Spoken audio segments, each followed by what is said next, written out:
Então, bom dia a todos. Vamos começar aqui a prova do Revalida de 2023.2, alternativa 1.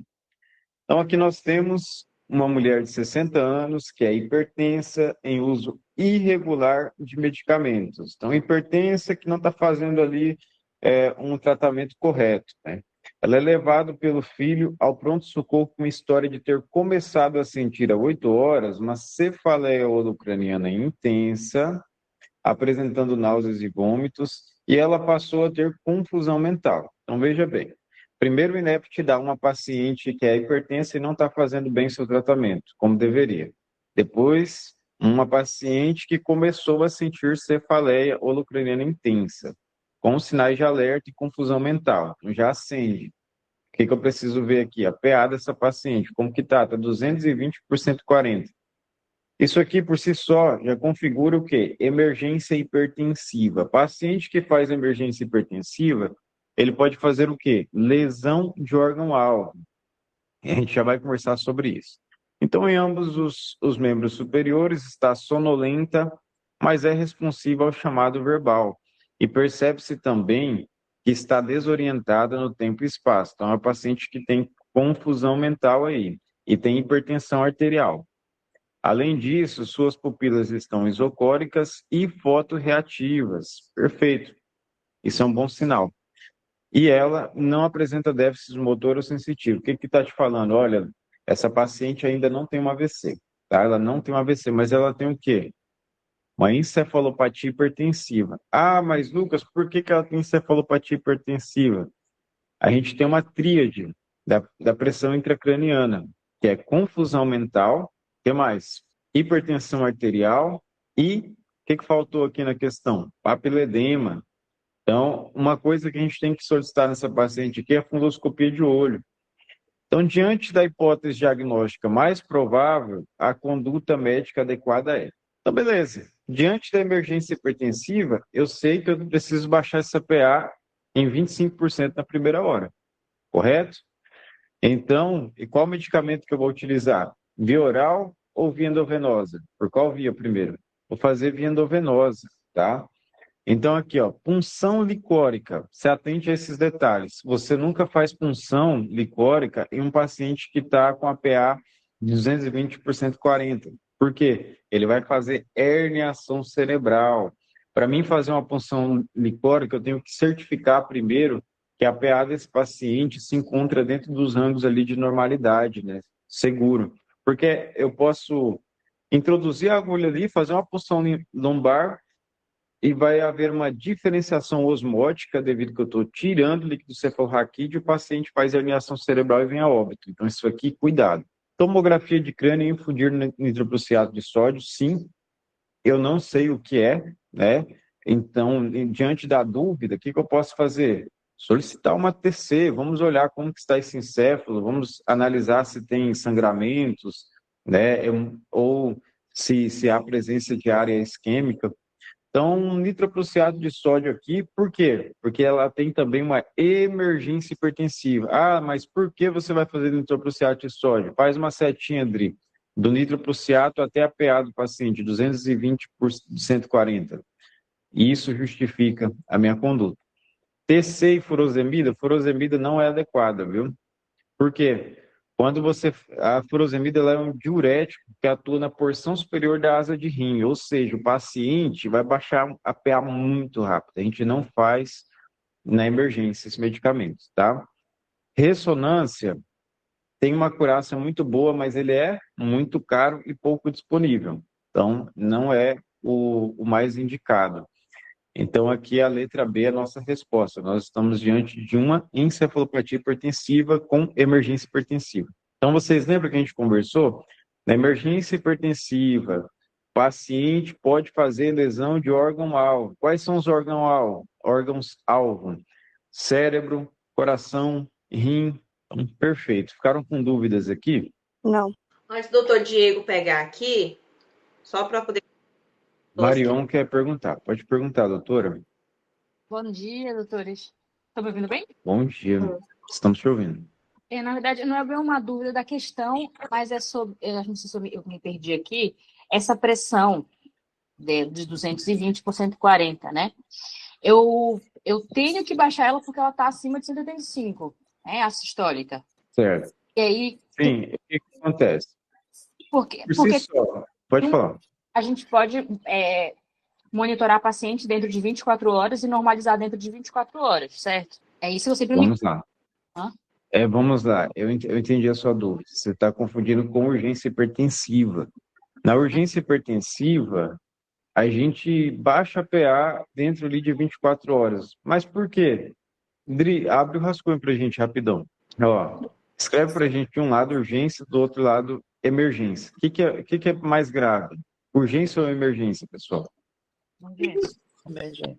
Emergência é mais grave. Então, quando o INEP quer falar de emergência, ele traz uma PA acima de 200 por 110, para você acender o alerta e pensar assim, olha, aqui eu tenho um risco de órgãos-alvo. Então, se eu não tomar uma conduta já endovenosa, esse paciente pode complicar. Então, na emergência, eu preciso baixar a PA em 25% na primeira hora, tá? E nas próximas 2 a 4 horas, eu tento baixar até 160. Aí sim, o restante que falta, eu tento normalizar em até 24 horas. Na urgência, pode esperar. É um paciente que está ali com a PA de 180 por 110, sem lesões de órgão-alvo. O que que isso significa? Que é um paciente que não tem alteração renal, não tem alteração cardíaca. Pode falar, doutora Josi. Detalhe, urgência, o tratamento é por via oral. Então, o que que a gente vai utilizar? Posso utilizar uma amlodipina, posso usar um captopril, enfim, é via oral. Agora, emergência é via endovenosa. Quando eu falo de endovenosa, estou falando de nitroprusiato de sódio ou a famosa nitroglicerina, tá? E Ficaram também a com dúvidas confusão aqui? mental, né? A confusão mental e a desorientação dela também já vai caracterizar uma emergência pela pressão alta. Exato. Então, ó, o que que a gente conversou? Emergência hipertensiva, o paciente pode fazer lesões de órgão-alvo. Então, lá na nossa questão, a paciente está fazendo lesão de órgão-alvo. Onde? Cérebro. Olha o aumento da pressão intracraniana. Olha os sinais sugestivos ali, ó. Só falta o papiledema para mim configurar uma encefalopatia hipertensiva, a tríade. Ô, Lucas, e Fala, nessa doutor Frank. prova aí do INEP, eu só ouço a sua frase. Que você está falando os termos e eu estou classificando junto, de tanto que você vem repetindo nas outras lives.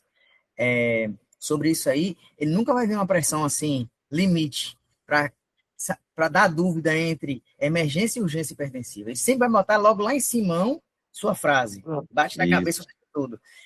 A pressão vai estar lá 220, 140, não é 120. Não é limite. Não é 180. É 220. E outra já vai vir com lesão de órgão-alvo, né? Pode ter lesão de órgão-alvo. Ela tem confusão mental na questão, né?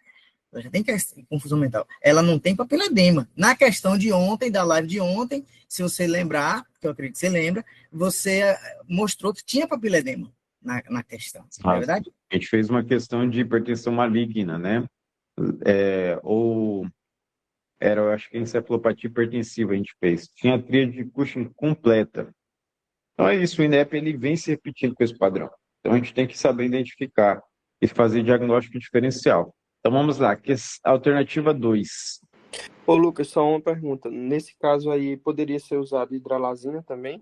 Não sei se o INEP já trouxe. Samuel, vou te dar uma dica. Para a prova do INEP, hidralazina fica para gestante. E você vai entender o padrãozinho da prova ainda. Toda vez que o INEP quer que você faça hidralazina, ele vai te dar uma paciente gestante com uma PA de 160 ali por 110. É um critério para você iniciar. Então, se tiver anunciado 140, você não faz. Você vai iniciar a hidralazina quando você tiver ali uma pré-eclâmpsia com PA de 160 para cima. Pré-eclâmpsia grave, né? O doutor trouxe a questão da hidralazina aí como diurético, mas para emergência hipertensiva, a furosemida ela não trata.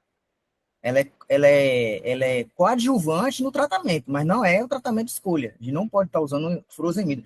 E sim, no caso, o nitroprusiato ou a glicerina, como o Lucas falou. O adjuvante é ajudadora, né? Doutores, mais alguém tem perguntas? Então vamos lá. Fazer o nosso merchan aqui, né? Para os que não estão na mentoria, essa é a nossa mentoria, a forma que nós explicamos todos os dias as questões, tá? Então, nós vamos passando questão a questão, alternativa a alternativa, para poder ajudar vocês no mesmo método que nos aprovaram na primeira fase, tá? Então, vou pedir para o Lucas mandar aqui também o nosso link para vocês entrarem em contato conosco e dizer para vocês que o grupo ele é maravilhoso, que nós estamos aqui, né, 4 pessoas aqui na mesa, para poder passar para vocês da melhor forma, com os métodos de protocolo, com mnemônicos, com palavrinhas-chave, com tudo, para você poder aprender da melhor forma como aprovar no INEP. Tá bom, gente? E é isso. Vamos? Alguém quer falar alguma coisa? Gente, eu quero falar rapidão. Pode falar. Vim matar a saudade de vocês. Na hora que vocês mandaram mensagem lá no grupo, mandando o link, nossa, gente, hoje eu vou matar a saudade dos meninos. E para quem é novo aí, nunca assistiu às aulas aqui dos meninos, eu queria dizer que vale muito a pena.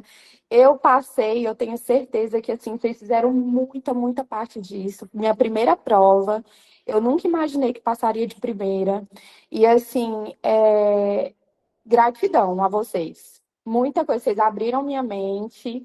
Estou muito feliz por ter conhecido vocês. Eu tenho certeza que minha aprovação, vocês fizeram muita parte disso. Muita parte. Obrigada mesmo.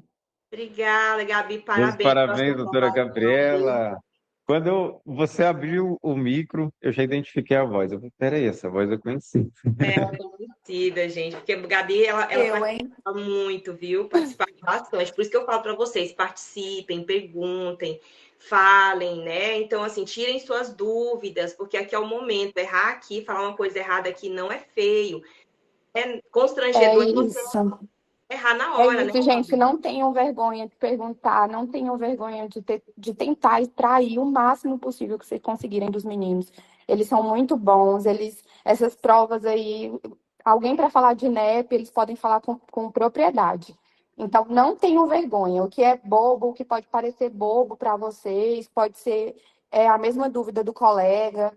Então, assim, não tenham vergonha. Essa é a hora da gente errar, é aqui. Passar vergonha é aqui. Vocês viram, gente? Semana Júlia passada nós começou tivemos com um doutor aprovado. Hoje nós temos de novo. Então, assim, Gabi, você acredita que daquele grupo todinho lá, assim, quando a gente estava no 0800, mais ou menos umas 200 pessoas aprovaram. Que felicidade que nós ficamos por poder contribuir com a aprovação. Exatamente. Gabi, Outra muito coisa, obrigado, viu? mais gratidão ainda, porque realmente foi praticamente 0800. Depois os meninos iam parar, não iam mais dar aula, porque eles precisavam também, né, se dedicar para a prova deles.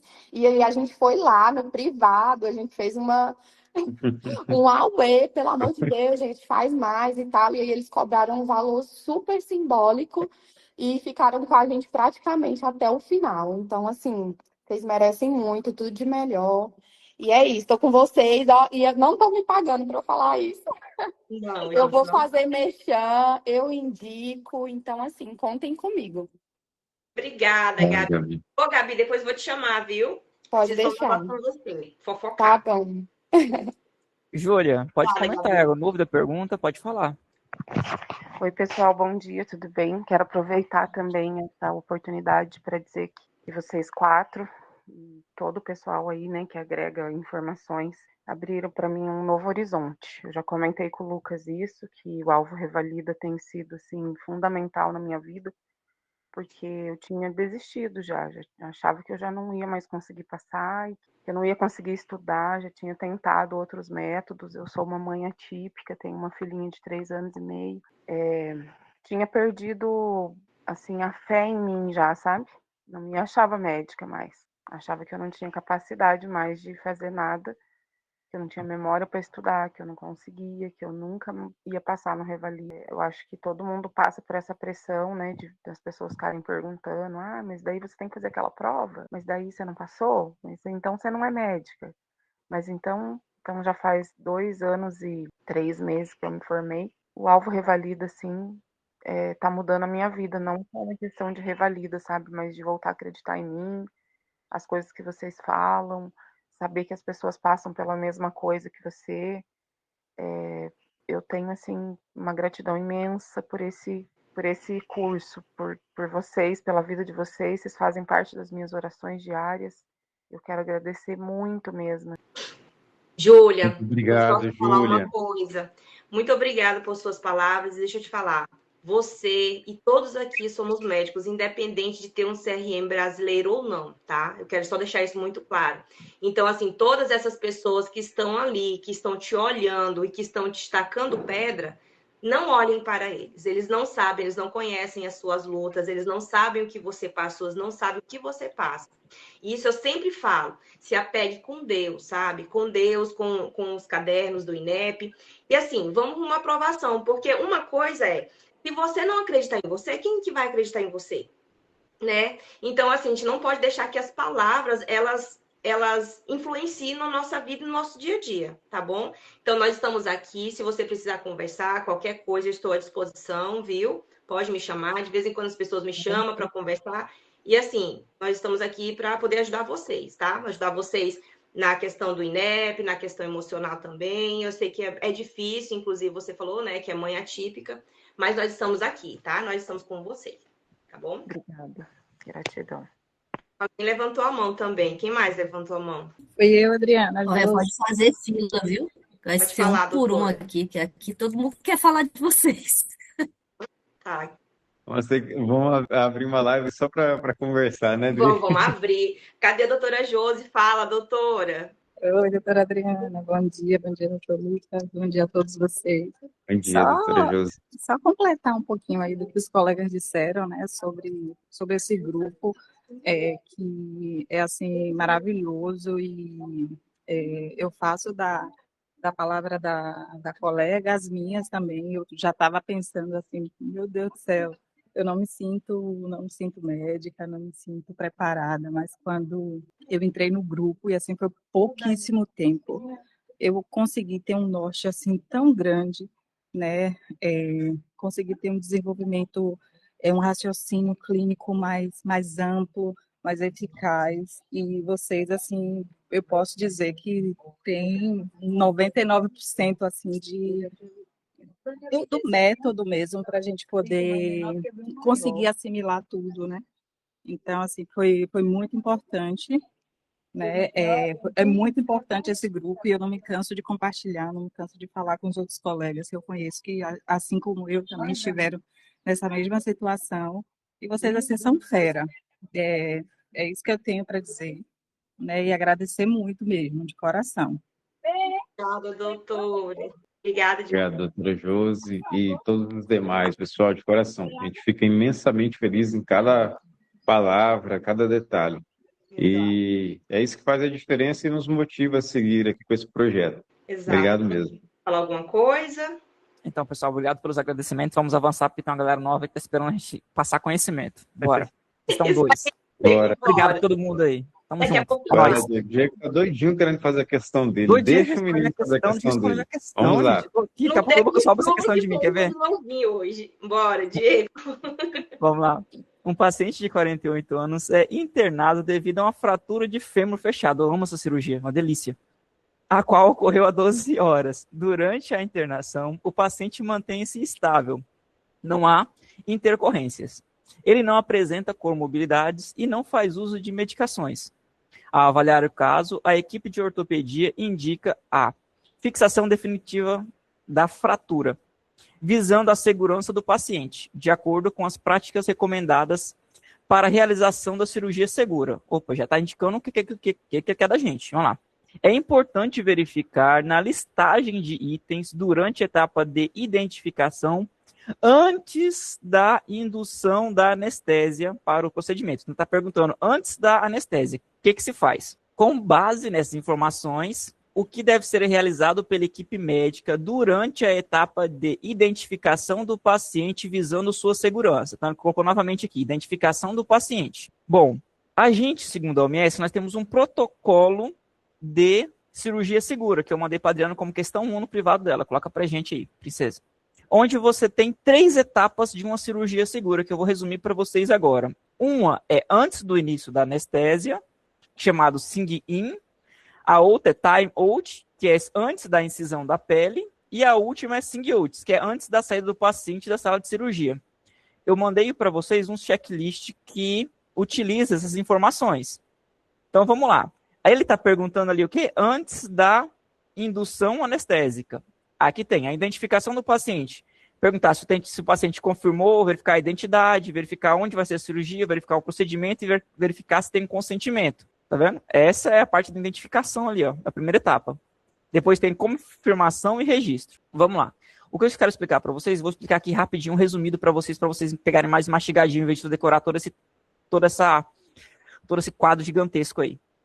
Resumindo, nós precisamos na parte de, antes da início da anestesia, nós temos que ficar a identificação do paciente e se tem alergia, tá bom? Verificar qual é o local ou lateralidade de onde vai ser operado, se é esquerdo ou direito, ou que membro que é, se é inferior ou superior. Logo, a gente precisa dar assinatura dos termos de consentimento. Com ele afirmado, vamos para a próxima etapa, que é a confirmação dos materiais e da anestesia. Vamos supor, se vai ser uma cirurgia de cesárea, verificar se está os materiais para fazer anestesia da cesárea e os materiais utilizados na cesárea. Logo depois, verificar se essa paciente, o malapate dela, se tem risco de, como vai ser a via aérea de intubação para fazer a cirurgia, e se tem risco de broncoaspiração. E por último, checar se tem risco de sangramento. Esse paciente pode sangrar muito, essa cirurgia sangra muito, vai precisar de hemotransfusão? Se vai precisar, não precisa de consentimento para hemotransfusão. E fazer todo o checklist antes de operar o paciente. Isso é antes da anestesia. O que é antes da anestesia pode ser feito tanto na hora que o paciente chega no hospital, na hora de pegar o consentimento dele, e também antes de entrar para a sala cirúrgica. Vocês estão entendendo? Não precisa ser todos no momento da cirurgia. Aí vamos para a segunda etapa, que é antes da incisão da pele. Aí tem outras coisas que a gente precisa saber. Precisa fazer a apresentação dos membros da equipe antes da anestesia, enfermeiros, todo mundo que está na sala e tem que ser apresentados, tá bom? Logo, a confirmação verbal do paciente do local da cirurgia ser realizada vai perguntar para a gente qual é o membro que a gente vai operar. Para ele confirmar novamente para a gente e ver se está confirmado na história clínica. Logo, a gente precisa dar a confirmação de antimicrobiano se foi aplicado ou não. Lembra daquele antibiótico uma hora antes, que o INEP sempre pergunta para a gente? Isso vê aqui antes da incisão da pele, tá bom? Logo, a gente vai verificar se tem um exame de imagem utilizado para a cirurgia, tá bom? E materiais, se estão esterilizados ou não, se estão funcionais ou não. Vamos supor que ainda vai ser uma cirurgia de recolocação de fêmur, né? Vai colocar pinos aí, parafusos, colocar chapas. A parafusadeira que eles utilizam, a parafusadeira estéreo, tá ok? Tem a numeração da chapa que precisa? Tem os pinos que precisa? Isso é checagem de material pré-cirúrgico, antes da incisão da pele. Porque vamos colocar aqui em uma situação para vocês. Se a gente vai fazer uma cirurgia, que a gente vai colocar chapa, pino, e na hora que a gente vai fazer a cirurgia, o paciente aberto ali, aí pergunta, cadê a chapa? Precisa da chapa 06, ou precisa da chapa 08. O paciente fala assim, não, só temos a chapa 05. E aí? Ou precisamos de uma chapa de 6 centímetros, só tem uma chapa de 3. O que a gente faz? Vai ficar solto. A gente tem que prestar atenção nisso também. E depois, por último, que é o sing-out, que é antes da saída do paciente na sala de cirurgia, que é normalmente que a gente mais toma atenção, que é o quê? Conferência dos materiais, se tem gasas, contagens ali de compressas, estão todos ali feitinhas, se estão na ordem, se utilizaram 10 compressas, 10 compressas estão no balde, as 10 compressas estão ali na mesa. E também, vamos supor, se a gente vai mandar alguma peça, alguma retirada de algum histopatológico, confirmar o histopatológico está ali, está na solução que precisa estar, está no potinho adequado, perfeito, separa o histopatológico para enviar. É isso que precisa saber. Sabendo depois dessa larga explicação para vocês, vamos para o nosso inciso, que é onde a gente vai, temos a parte mais importante. Vamos lá. Letra A. Apresentação da equipe mais confirmação da vaga na UTI. Bom, a apresentação da equipe faz antes da incisão, tá ok? E não durante a etapa de identificação. E outra coisa, essa confirmação de UTI não é necessária. Nem todos os pacientes vão para a UTI após uma cirurgia. Então, essa confirmação de vaga da UTI não se peça, não se faz, tá bom? A primeira etapa, apresentação do membro da equipe é antes da incisão e a vaga na UTI não precisa.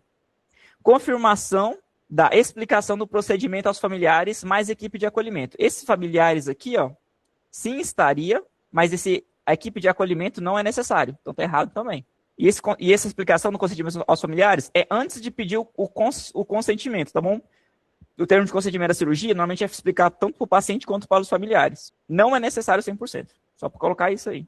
Vamos lá. Contagem de materiais e checagem de equipamento. Isso daí não é feito nesse momento. É feito quando? A contagem de materiais e checagem de equipamento? É feito isso, antes da incisão. E a contagem de material também vai ser após a terminação, onde o paciente sair da UTI, para confirmar Se não ficou nenhuma compressa, não ficou nada dentro do paciente, a contagem de materiais vai para a última etapa, tá bom? E, bom, nossa resposta aqui seria letra D, que é o quê? Demarcação da lateralidade do procedimento, avaliação de alérgicos e checagem do termo de consentimento, tá bom? O que entra mais nessa primeira etapa, entra a confiabilidade dos materiais solicitados, checar a via aérea e checar se precisa de transfusão de sangue. Entra na primeira etapa. Ficou alguma dúvida, alguma pergunta, algum aporte nessa questão linda e maravilhosa que o INEP já trouxe umas 3 vezes? O Dr. Mago é top, né, gente? Ele traz negócio assim, ele mostra o pau e É o cajado da felicidade. já é.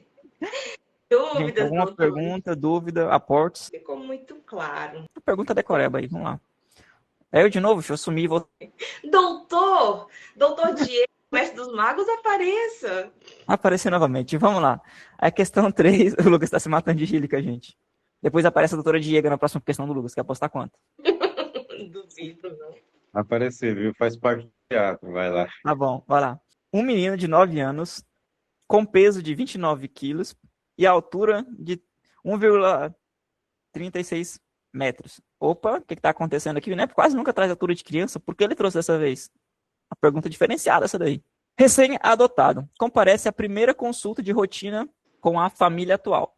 Seus pais questionando o médico sobre formas mais seguras de transportar o seu filho na parte central do banco traseiro do automóvel. Tá errado isso daí, vai lá. A fim de zelar por sua integridade física em caso de acidente. Bom, se ele quer zelar pela integridade física no caso de acidentes, nunca, jamais transporte o filho na parte central do banco traseiro, tá bom?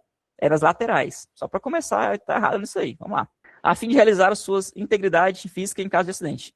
Em resposta ao questionamento dos pais, o médico teve que orientar a forma mais segura para transportar a criança e de frente para o painel do veículo. Ah, tá. É de frente para o painel do veículo. Tá errado isso daqui também. Vamos lá. Vamos explicar uma explicaçãozinha bem resumidinha para vocês. Odri, eu te mandei uma foto linda e maravilhosa aí para vocês colocarem para a gente. Mas eu vou explicar aqui. Essa questão ela foi anulada porque ela tem inconcisões. A primeira questão é: para transportar uma criança de forma segura no veículo, você nunca jamais coloca ela no assento central. Tanto por causa do cinto de segurança que tem ali, que ele não serve para fixar a cadeirinha e também não serve para fixar o assento elevado, tá bom? Então nunca utiliza isso. Outra coisa, a gente tem uma norma que de criança de 7 a 10 anos, ou quando atingirem 1,45 metros de altura, deve ser transportadas em assentos de elevação, com cinto de 3 pontas no veículo, tá ok? E, mais importante que isso ainda, é onde deve estar. Ele deve estar virada para o painel do carro, ou assento de trás do carro. Ele não fica livre ali. E aqui temos, bem resumidinho para vocês, uma imagenzinha. O INEP não trouxe mais essa questão exatamente porque foi anulada. Provavelmente pode voltar nessa próxima prova, tá bom? Vamos lá. Aqui, sentado no banco de trás. Aí tem um bebê conforto, sentado virado para trás. Aqui de 1 ano ou até 13 quilos. Aqui, até 13 anos, aqui que mostra. Pelo menos até 2 anos no banco do meio, tá bom? É recomendado? Não, mas tudo bem. Cadeirinha, sentado virado para frente. Aqui mostra. De 1 a 4 anos, de 9 a 18 quilogramas. Olha como é que é. Vamos lá. Bolster ou assento de elevação. Essa aqui é o que vinha na nossa pergunta. E aqui mostra. De 4 até 1,45 metros, que é a questão que o NEP trouxe para a gente, que normalmente é o mais fácil. E aqui mostra o cinto de segurança de 3 pontos, que é acima de 1,45 metros. Vocês ficaram entendendo? Então, o paciente que trouxe para a gente se encadaria nesse aqui, ó, assento de elevação sempre virado para frente, com o cinto de segurança de 3 pontos. Esse aqui, mas ele fica normalmente na lateral, exceto naquelas vans de transportes, onde não interessa muito a localização, porque ela não tem um painel central, é uma cadeirinha atrás da outra, tá bom? Então, para a gente, para aprender pro INEP, é essa daqui, ó, tá bom? De antes de 1,45 centímetros, que é assento de 3 pontos, logo acima de 1,45 metros, que é o cinto de segurança de 3 pontos. Ele já vai sentado sem precisar da cadeirinha. Com cadeirinha, sem cadeirinha. Com assento de elevação e sem acento de elevação. Esse é o mais importante para o INEP. Tá, vamos voltar ao nosso inciso lá. Essa questão foi anulada por quê? Por que aqui? Vamos lá. Na letra A. No banco, utilizando o cinto de segurança de 3 pontos do veículo. Isso aqui utiliza quando a criança tem acima de quê? Acabei de explicar para vocês, meus anjos. Acima de 1,45. Perfeito, vamos lá. Na cadeirinha, utilizando o cinto de segurança da própria cadeirinha. Não. Isso aqui não é recomendado. Isso aqui é recomendado quando tem menos de 4 anos. O Snap nunca perguntou. C. Na cadeirinha, utilizando o cinto de segurança de 3 pontos do veículo. Também não. Porque a cadeirinha não vai dar a altitude que ele precisa. Nós ficaríamos com a letra D. No assento de elevação, utilizando o cinto de segurança de 3 pontos do veículo. Não. Isso aqui seria da cadeirinha, que ela tem o cinto de elevação, ele tem o cinto próprio dele, tá bom? Mas foi anulada por causa dessa inconsistência aqui na formação da pergunta, tá? O INEP não sabe fazer questão, gente. A gente ficou alguma dúvida nessa questão? A questão aí é estilo Detran, né? É estilo Detran. O INEP saiu de medicina, foi pro estilo Detran aqui, só pra, sei lá. Aí não, provavelmente ele pensou assim, falou, agora eu vou fazer prova pro pessoal passar, né, pra tirar a CNH dele, só pode. O médico agora tem que saber dirigir agora, né? Só pode ser só... Tô falando pra você... Não se estressem com isso aqui não, pessoal. Não se estressem não. Vamos aprender medicina que a gente aprova no INEP. Se cair em medicina, nós aprova. É que eles têm medo do pessoal do Alvo Revalida fechar a prova. Aí tem que colocar umas questões assim, né, pra não ter perfeição. Aí eles vão lá e anulam e dá ponto do Exato. mesmo jeito. Anula a questão. O pessoal fala assim, peraí, estamos tirando CNH ou tirando no CRM? Vocês escolhem. Os dois. Vamos lá, questão 4. Da Adriana, vamos lá. Então, olha, gente, eu pensei que eu nem ia entrar hoje. Tinha esquecido de mim. Vamos lá. Uma mulher com 49 anos, comparece à unidade básica de saúde para consulta de rotina. Ela relata ao médico que ficou muito preocupada. Ó, lá vem, coisa de fofoqueiro, quer ver? Certeza, ficou muito preocupada depois de ler uma matéria na internet sobre os riscos de osteoporose. Quantos anos ela tem? 49. Após a menopausa, né? Na sua última menstruação, ocorreu há 15 meses. Por que ele me falou isso aqui há 15 meses? Se essa paciente, se o enunciado trouxer aqui para a gente aqui um caso de uma amenorreia ou uma dismenorreia, eu faço ou não faço beta-HCG, gente? Beta-HCG acima de um Ela ano. não. Oi? Mais de um ano já não necessita, né? 12 meses, a partir de 12 meses eu já não faço mais, 11 meses eu ainda faço, né? Então tá bom. Então nessa paciente aqui eu não preciso fazer beta-HCG, beleza. Então vamos continuar lendo. A paciente afirma não praticar atividades físicas regularmente, mas relata alimentação balanceada, sem restrições. Ela nega doenças crônicas, ok, não toma então remédio, né? Nem uso de medicações, aí, ó, confirmou o que a gente falou agora. Não toma, não é etilista, não é tabagismo. Por que ele trouxe etilismo e tabagismo? Existem alguns fármacos, né, que se a gente passar para nossa paciente, ainda mais sendo mulher, que o INEP quer saber se a gente sabe, passar essas medicações para ela. Se ela for tabagista, o que acontece? Ela não pode tomar, né? Aí a gente vai entrar benefício ou malefício. Na história familiar, relata que sua mãe, de 67 anos, possui diagnóstico de hipertensão e hipotiroidismo. Olha só, não falou nada de câncer, né? Começou falando uma historinha aqui e disse que a mãe dela só tem hipertensão e hipotiroidismo. Ao exame, a paciente apresenta pressão arterial de 126 por 78. Tá normal ou tá alterada, gente? Hoje é alterada. Mas para a época, normal, né? Índice de massa corporal, né, de 27. Sua tireoide é normal, não tem problema na tireoide, né, a palpação. Aos exames das mamas de aparelho cardiovascular e de abdômen apresentam-se dentro dos limites de normalidade, ou seja, nem vou pensar em câncer de seios, né? No caso, para prevenção primária, o médico deve. Prevenção é aquele primeiro nível, não é? Do postinho de saúde lá. Onde foi que ela foi atendida? Unidade básica de saúde. Então, tá. Então, se a gente vai fazer prevenção, então a gente não vai fazer medicação, correto? Ou vamos? Correto. Não vamos, não?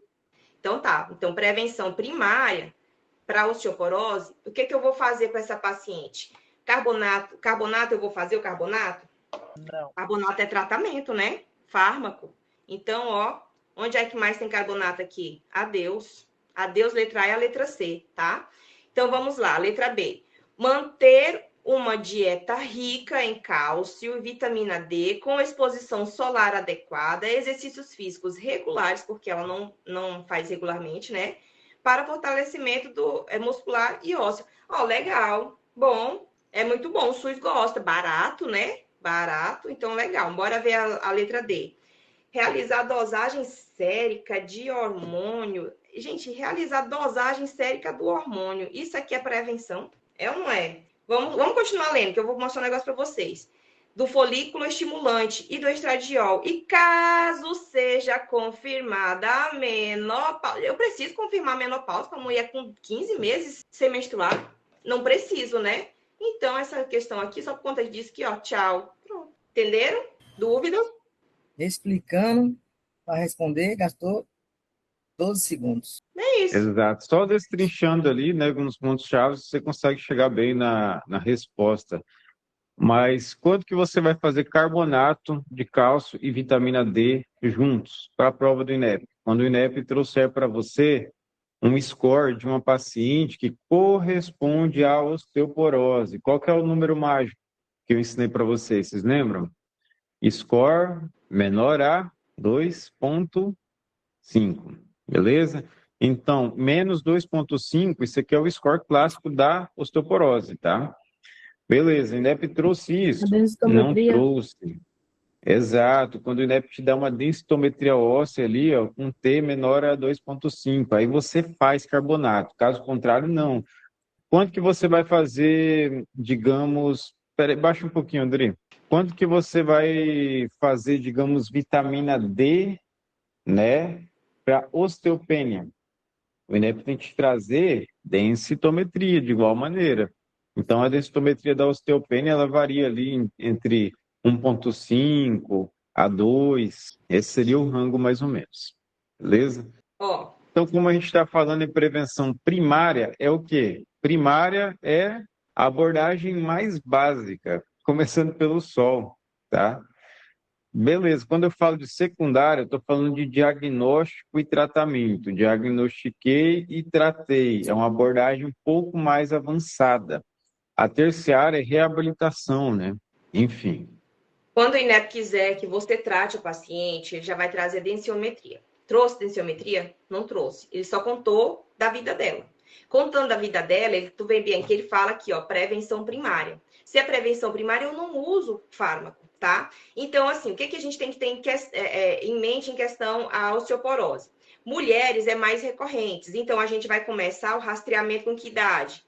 Igual ou maiores de 65 anos. 65. E os homens ocorrem também? Sim, só que em menor escala. Então, os homens, a gente começa a fazer o rastreamento a partir de que idade? 70 anos. A gente faz o rastreamento com quê?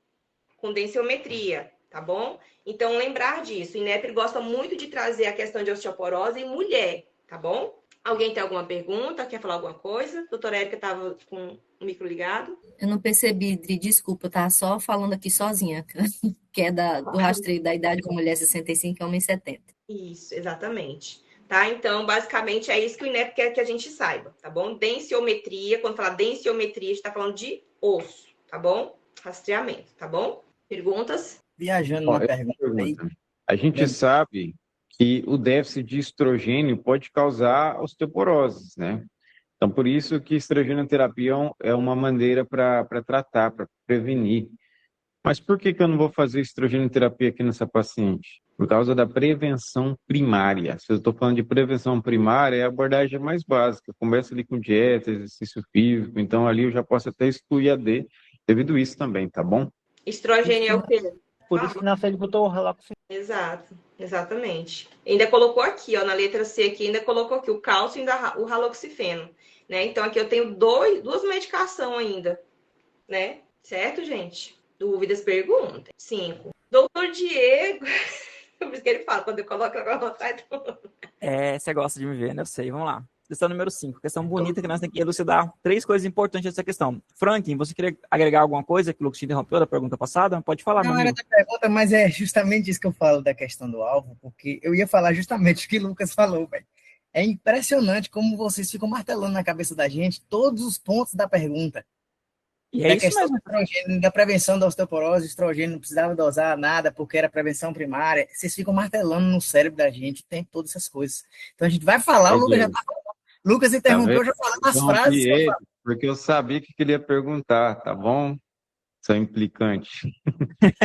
Mas eu gosto de Valeu, você sim, Frank. Faz isso. Interrompa a gente, faça pergunta. A gente gosta disso aí, participação. Todo mundo que está aqui entrando pela primeira vez também pode participar. Quiser algum aporte, alguma dúvida, eu sempre falo para vocês, gente, erra aqui com a gente, porque a gente discute e chega a uma solução. Porque se tu errar na prova, lá tu perde ponto. Aqui você só ganha conhecimento. Você só tem a ganhar. Vocês tiram a dúvida de vocês, agrega a nossa mentoria, aprende mais coisa, sana a sua dúvida, ajuda o coleguinha que pode estar com a mesma dúvida e ainda aprende para sua prova para você não errar. Você só ganha em comentar com a gente, só ganha em conversar. E lembrando, a segunda etapa é puramente diálogo. É você e um paciente. Você tem que praticar desde agora, tá? Vamos lá. Use o cupom Diego10. Perfeito, perfeito. Vamos lá. Questão 5. Em um território com população em situação de vulnerabilidade. Tá complicado, pessoal. Uma unidade básica de saúde possui 2 equipes que atendem 9.000 pessoas cadastradas. Caramba, essa equipe está sobrecarregadíssima. Estima-se que as demandas por atendimento médico se tornarão ainda maiores, já que a população local está em rápida expansão, pois há ocupações em áreas próximas a um córrego que corta a extremidade do território de abrangência. Perfeito, tem um rio no meio ainda. Olha o pessoal com dengue, chikungunya, zika. Eita porra, vamos lá. Devido à sobrecarga dessas 2 equipes, obviamente, 9.000 pessoas é muito, e do potencial de crescimento populacional, o gestor, portanto, decide implantar uma nova equipe de saúde da família. Opa, vai diminuir a galera. Vamos chamar nós para trabalhar lá. Vamos lá. Nesse contexto, qual é a melhor estratégia para a nova equipe de saúde da família organizar o processo de territorialização? Perfeito, vamos lá. Aqui temos que saber 2 coisas muito importantes sobre essa questão. A primeiro, ali está dizendo que a equipe tem sobrecarga. Perfeito. Agora, doutores, como vocês sabem que ela está sobrecarregada? Qual é o limite de atenção de uma unidade de atendimento, de uma OBS? Vocês sabem me dizer? Que o INEP já perguntou essa questão. Vocês lembram? De 2.000 a 3.500 pessoas por aqui. Exatamente, doutor. Parabéns. E quanto atende um agente comunitário? Quantos indivíduos atende um agente comunitário? Vocês sabem? Se não sabem, vou explicar para vocês agora. É 750 pessoas por agente comunitário. Pronto. Esses 2 dados vocês precisaram saber. Perfeito. Sabendo disso, na nossa divisão de 9.000 pessoas, seria quantas microáreas? Quantos UBS teria que ter? Temos 9.000. Perfeito. Então, o gestor fez uma boa implantação? Ou ele precisava implantar mais uma? Excelente. Então, perfeito. Muito bem, vocês identificaram essa questão. Porque vai que uma vez o INEP pode fazer aquela mágica pergunta e perguntar em quantas microáreas teremos que dividir a população? Vai saber, né? Pelo menos vocês já sabem. Vamos lá. Letra A. Dividir o território a partir da escala de risco de família, a fim de distribuir as famílias vulneráveis de forma igualitária. Risca igualitária aí. O INEP não quer que você trata ninguém de forma igualitária. Ele quer que você trata os desiguais de formas desiguais. Os mais ricos, menos informações, os mais pobres, mais informações, porque ele já tem informações. Então, a palavra igualitária está totalmente errada. O INEP nunca quer igualitária. Nunca, nunca, nunca. Essa palavra é, quando você vê igualitária, em qualquer coisa que pergunta do INEP relação da SUS, risca e vai para outra pergunta. Não é essa a resposta. Vamos lá, letra B. Dividir o território em microáreas, tá certo, mesmo de forma assimétrica, geograficamente, correto. Garantindo a maior semelhança dos grupos nele cometidos. Perfeito. Está dizendo aqui, ó, tratar os desiguais de forma desiguais. Os que moram perto do rio, mais gente cuidando deles, porque eles têm mais risco de ter doenças. Isso que o INEP está dizendo aqui. A fim de facilitar o direcionamento das ações sociais e sanitárias. Perfeito, né? Essa resposta correta é essa daqui. Vamos ver porque nós somos as outras alternativas. Vamos lá. Utilizar mapas esquemáticos com mapa bases impressos para a representação do território de abrangência, para a divisão do território em microáreas, pois eles permitem a maior análise dos dados em relação ao geoprocessamento. Errado. O INEP quer microáreas. Microáreas é geoprocessamento. Quer dizer, que o agente comunitário vai lá, vê as casinhas, vê quantas pessoas tem naquela casa, vê quantos doentes tem naquela casa, e aí ele reporta a unidade. Esses são os geomapas, o geoprocessamento. Eles são muito, mas muito melhores que os mapas esquemáticos. Por quê? Lembra que está construindo, o território está em construção, em avanço, em construção? tem construção que não está no mapas esquemáticos, tá bom? Porque demora mais ou menos 1 ano a 2 anos para esses mapas esquemáticos estar completo daquela área. Se está em crescimento, obviamente, esses mapas não estão completos. Então, vamos lá. Do nada tinha uma esquina ali. Naquela esquina tinham 2 casas. Agora, naquela esquina tem 5 casas. E não está no mapa. Então, esses mapas esquemáticos aqui está totalmente errado. O INEP não cobra isso. Ele cobra microáreas, também conhecido como geoprocessamento, tá bom? Que esse aqui é o médico do postinho, os CROCs, famosos CROCs. Esse geoprocessamento chama CROCs, tá bom? Esses são os CROCs. Geoprocessamento é igual a CROCs que os médicos... Mentira. Os médicos não. Os que os agentes comunitários fazem. A gente não faz CROCs não, gente. Tira isso da cabeça de vocês. Exceto se você for trabalhar na Bolívia no seu ano rural. Tu faz tudo. Letra D. Utilizar dados primários para divisão territorial em microáreas com base nos dados do DataSUS e IBGE. Novamente. DataSUS e IBGE demora de 1 a 2 anos e são dados secundários. Primeiro, são feitos os CROCs, que são gerados no microprocessamento, que são geoprocessamento. Logo, o geoprocessamento lança no DataSUS e logo do DataSUS manda para o IBGE. Então, você vai esperar até sair o IBGE para cuidar dessa população, entendeu? Nada a ver isso aí. Resumindo para vocês têm que saber o quê dessa questão? Quanto cada OBS atende, quanto cada agente comunitário atende, entender que para o INEP igualitária não existe. Se tiver igualitária, marca um xizinho, vai para a próxima, mas eu nem leio o resto da questão, tá bom? Outra coisa, quantas pessoas atende ali para, se o INEP perguntar a próxima vez quantas unidades tem que dividir, você saiba quanto dividir as unidades, utilizando o valor mínimo de 2.000. Não é para dividir menos de 2.000. Supor, tem 9.000 ali. Se a gente dividisse por 2.000, quantas seriam? Entendeu? Não vou dividir menos que 2. É isso. Eu acho que é isso. Não tem como explicar mais nada, tirar mais nada dessa pergunta. Vai vir outras perguntas parecidas com essa, relacionada à igualdade, que o INEP não quer isso, tá bom? Alguma dúvida, pergunta, aporte? Esse doutor Diego é top, hein? Bicho, dá uma aula assim, ó. Pergunta, gente. Dúvida. Pronto, você que trabalha no OBS, aporta alguma coisa pra gente aí. Tu já fez microáreas, CROCs alguma vez? Só para aportar rapidinho. O médico faz isso? Já fez algum CROCs alguma vez? Como médico não, mas como enfermeiro já. Pronto, olha aí. Já respondeu essa pergunta perfeitamente. Bora pra próxima. Então essa pergunta é nula, né? No médico. Tá, gente, vamos lá. Próxima questão. Questão número 6. Aqui nós temos o quê? Um homem de 20 anos, previamente rígido e sem o uso crônico de medicação. Procura médico da Unidade Básica de Saúde relatando que há 2 dias iniciou o uso de nimesulida para alívio de dor causada por uma entorse de tornozelo. No entanto, há 24 horas, afirma ter começado a apresentar prurito e pápulas vermelhas de tamanhos variados, distribuídos de forma irregular em tronco e um membro superior. O paciente nega dispneia, palpitação e alteração gastrointestinais. Tá, gente, vamos lá, vamos tentar entender um pouco a nossa história clínica aqui. Nós temos aqui um paciente que dali tem 20 anos, ele iniciou a tomar um medicamento, que é a nimesulida, e 24 horas ele começou a ter o quê? Reações desse medicamento. Ele está apresentando o quê? Manchas vermelhas, tamanho variado, distribuído de forma irregular. Só que no finalzinho está falando o quê? Paciente nega dispneia, palpitação e alteração gastrointestinais. Gente, aqui, toda vez quando você der um medicamento a um paciente e ele apresentar reações, o que nós devemos fazer? Qual seria a nossa conduta de imediato? Qual seria? Suspender a medicação? Exatamente, nós suspendemos essa medicação. Então, aqui, como está dizendo a nossa história clínica, esse paciente ele teve uma reação. Então, nós temos um caso de quê? De farmacodemia, que está sendo apresentada através de uma urticária. Gardênia, mas por que urticária? Porque cada reação tem um tempo que prevalece.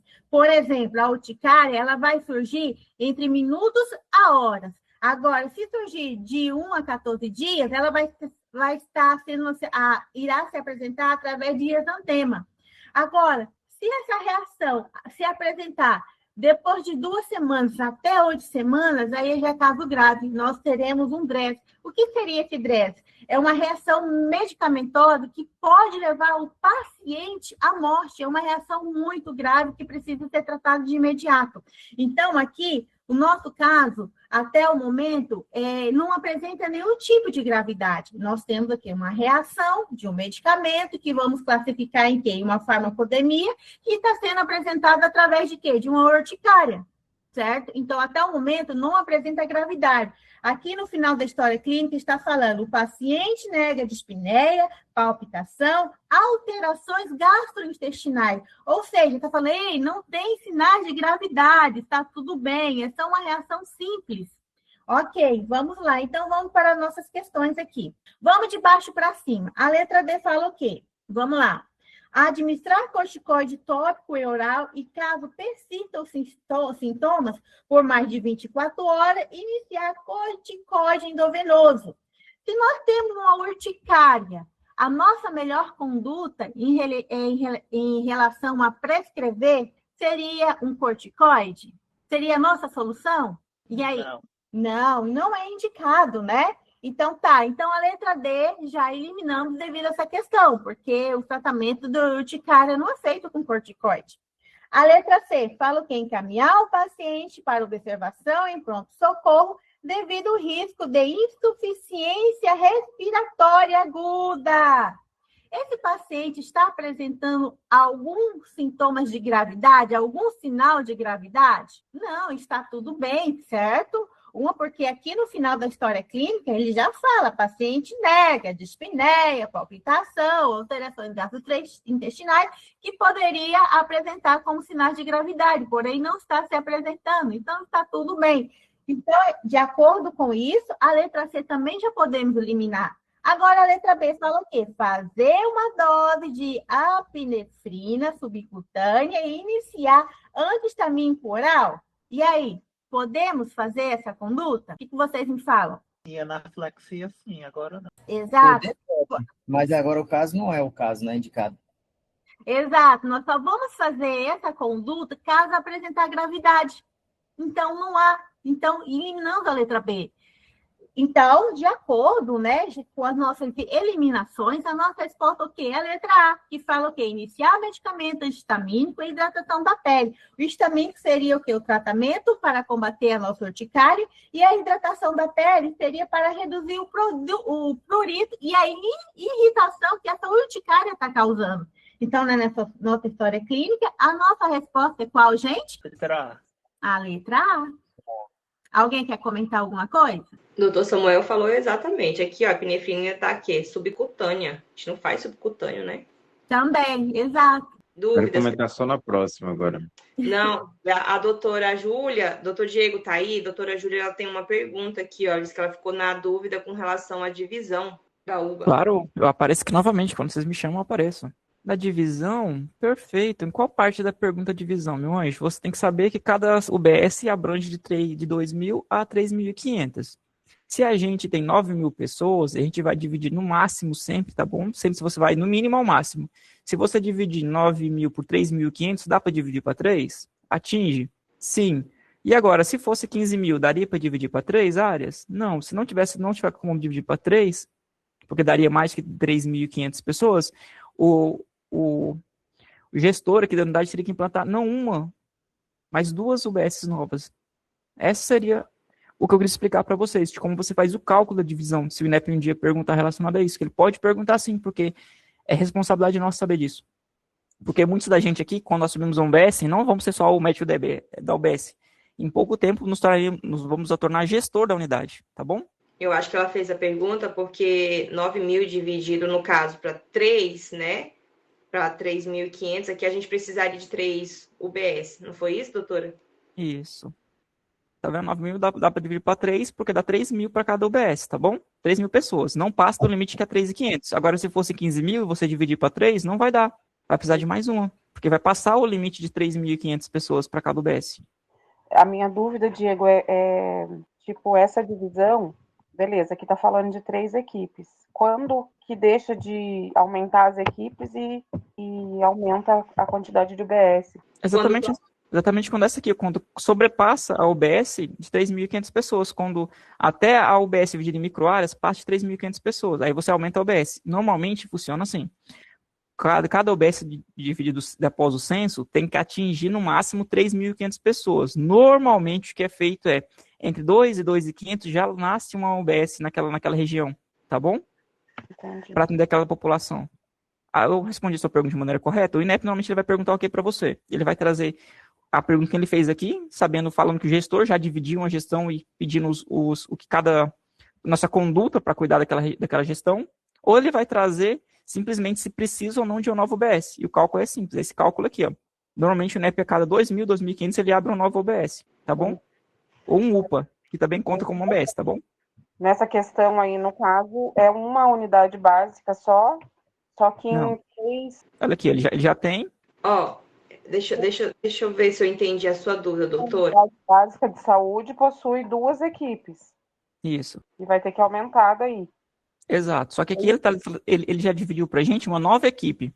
Essa nova equipe pode se tornar uma OBS ou ela ser atendida numa nova OBS ou na nova UPA, tá bom? Unidade de pronto atendimento. Porque ele está sendo uma OBS aqui e ela está sendo dividida em microáreas. Então ele está dizendo aqui, a atenção dessa OBS a nova equipe dessa OBS inclui que enfermeiro, médico e os pessoal de agente comunitário, que vão atender essas pessoas. E isso inclui essas 2.000 a 3.500 pessoas. Não necessariamente precisa de uma OBS, estrutura física nova, desde que tenha equipe da OBS para atender essas pessoas. Você está me entendendo? Entendi. Mesmo que a base dela seja na mesma OBS, o grupo de pessoas que ela manda para sair fora da OBS é um grupo fechadinho de pessoas. É porque aqui, ó, 9.000 pessoas, são 9.000 pessoas. Quando eu pego essas 9.000 pessoas e divido por essas duas aqui, equipes, elas dá o quê? Dividido para 2 dá o quê? Dá 4.500. Quando eu olho para 4.500, eu olho para cá, que é o que mínimo de 2.000 e o máximo de 3.500, tá passando. Então, de 4.500 para 3.500 tá passando 1.000. Então, o que eu faço? Eu pego esses 9.000 aqui, aí agora eu vou implantar mais uma nova, né? Então, agora eu vou ter 3. Aí, a partir da hora que eu pego os 9.000 e divido para 3, né? Agora eu vou pegar os 9 e dividir para 3 aqui, né? Cadê? Peraí. Vou dividir aqui para 3. Agora eu tenho quantos? Eu tenho 3.000 por cada UBS. Aí eu ainda fico com uma sobreexcelência de atender mais 500 pessoas em cada UBS, entendeu? Sim, eu entendi isso daí, só que aqui no enunciado que eu não tinha entendido que era a implantação de uma nova UBS. Eu entendi que aquela mesma UBS ia ser atendido 9.000 pessoas. Júlia, deixa eu explicar para você. Quando a gente divide uma equipe, né, uma nova equipe da saúde da família, a gente coloca tudo que precisa para atender uma equipe, tá bom? Mas sem a estrutura da OBS, porque quem constrói a OBS não é o gestor, ele precisa mandar o projeto lá para a prefeitura autorizar, para vir um recurso do governo federal, para ele construir uma nova OBS. Para a população não ficar sem atendimento nesse momento, ele divide uma equipe que corresponde enfermeiro, técnico e médico, para eles atenderem em outro local onde atinge essa população necessitada até a construção de uma nova OBS, se necessário. Muitas vezes, como a OBS tem um pátio grande, eles atendem ali no pátio, eles vão direto à população, pegam a casa de alguém específico, um galpão lá, e atendem naquele local. Provavelmente já viu muito isso na campanha de Covid, aconteceu bastante isso, de ter locais onde não eram OBS, sim, armazéns, algum local onde tinha espaço, e a atenção era feita ali, ou em alguma escola, ou entidade pública, onde podia utilizar o local para a atenção dos pacientes. O importante não é a palavra UBS, o importante é a divisão das pessoas por equipe de saúde. Tá bom? Entendi. É que a minha dúvida era justamente isso. Sobre. Eu falar UBS significa ao grupo das pessoas da equipe ali. Entendeu? Porque ela gera um OBS. Vamos supor, se aqui acontecia muito isso, no momento da campanha de Covid, um colégio se tornava um OBS porque tinha equipe de enfermeiro, técnico e médico ali para atender as pessoas. Tá bom? E ali se tornou uma UBS provisória, que a gente chama aqui. O INEP não é para você pensar muito no nome UBS, mas sim na intenção que significa uma UBS. Um UBS significa que uma equipe de pessoas onde tem materiais de atenção, equipamentos básicos para fazer aportes como vacinas, curação, curativo, injetáveis. Isso é um UBS, um local onde você consegue dar os auxílios básicos iniciais a uma pessoa, a algum grupo de indivíduos. Qualquer coisa pode ser um UBS se necessário. Vamos supor, teve escolas, teve armazéns que utilizaram na época do Covid para fazer swab nasal, vacinações, atendimentos. Mas então, se olha a população. Automaticamente está falando de um espaço físico também. Também. Tá. Mas é que eu estou falando para você, o espaço físico e a construção precisa de autorização para construir. Então, o INEP nunca vai trazer uma UBS completa com casinha, casa, carro, garagem, toda a gestão que precisa, ar-condicionado, não vai trazer isso, porque não cabe ao gestor, ele faz o pedido, mas isso vem de governo federal e governo estadual, que manda recurso, autoriza a compra do terreno, a construção e tudo isso. Então imagina que toda vez que essa nova equipe, essas equipes que saem, é basicamente um OBS móvel para buscar a população. Tá bom? Coloca isso. Eu acho que a doutora está falando, quando você está falando, é o seguinte, ó, por exemplo, eu tenho aqui uma UBS, né? Nessa UBS, eu tenho aqui o UBS. Eu tenho aqui uma equipe. Só que aí lá tem 9.000 pessoas, né? E aí, o que acontece? Aqui, dentro dessa UBS, 2 equipes atendem. Aí ele pode colocar mais uma equipe atendendo no mesmo espaço físico, porém divididos, entendeu? Porque agora eu não tenho mais 2 filas, agora eu tenho 3 filas. Ou seja, 3 equipes atendendo no mesmo local físico. Também. E também pode fazer que eu expliquei para você. Ele pode tirar uma dessa equipe que está aqui na atenção e levar para uma escola, algum pátio, algum armazém, alguma casa que alguém disponibiliza para as pessoas serem atendidas ali. Quando eu falo UBS, não foca na parte estrutural do local, mas sim na equipe de pessoas envolvidas nelas. É isso que eu estou querendo explicar para vocês. Sim, essa era a minha dúvida. Agora eu entendi, gente. Obrigada. De nada. A sua dúvida não atrapalha, sim, tira a dúvida de outras pessoas também. Obrigado pela pergunta, Júlia. Espero que tenhamos sanado a sua dúvida aí. A gente tem que sugar todo esse conhecimento em preventivo do Diego, viu? Vamos deixar ele acabado. Deixa ele sair daqui já direto para poder dormir. Falar assim, direto para a cama, né, Diego? Vamos lá, questão 7. Eu pensei que eu nunca ia falar, né? Eu fiquei aqui caladinho, falei, mas caramba, que não chega a minha vez. O que você ia falar, Diego? Vem cá. Babando ali na questão ali. Vem cá, você quer fazer um teatro comigo, é isso? Não, isso daqui vai entrar para depois na aula depois da finalização da gravação. Tem fofocas para vocês. Fofoca, tá bom, então.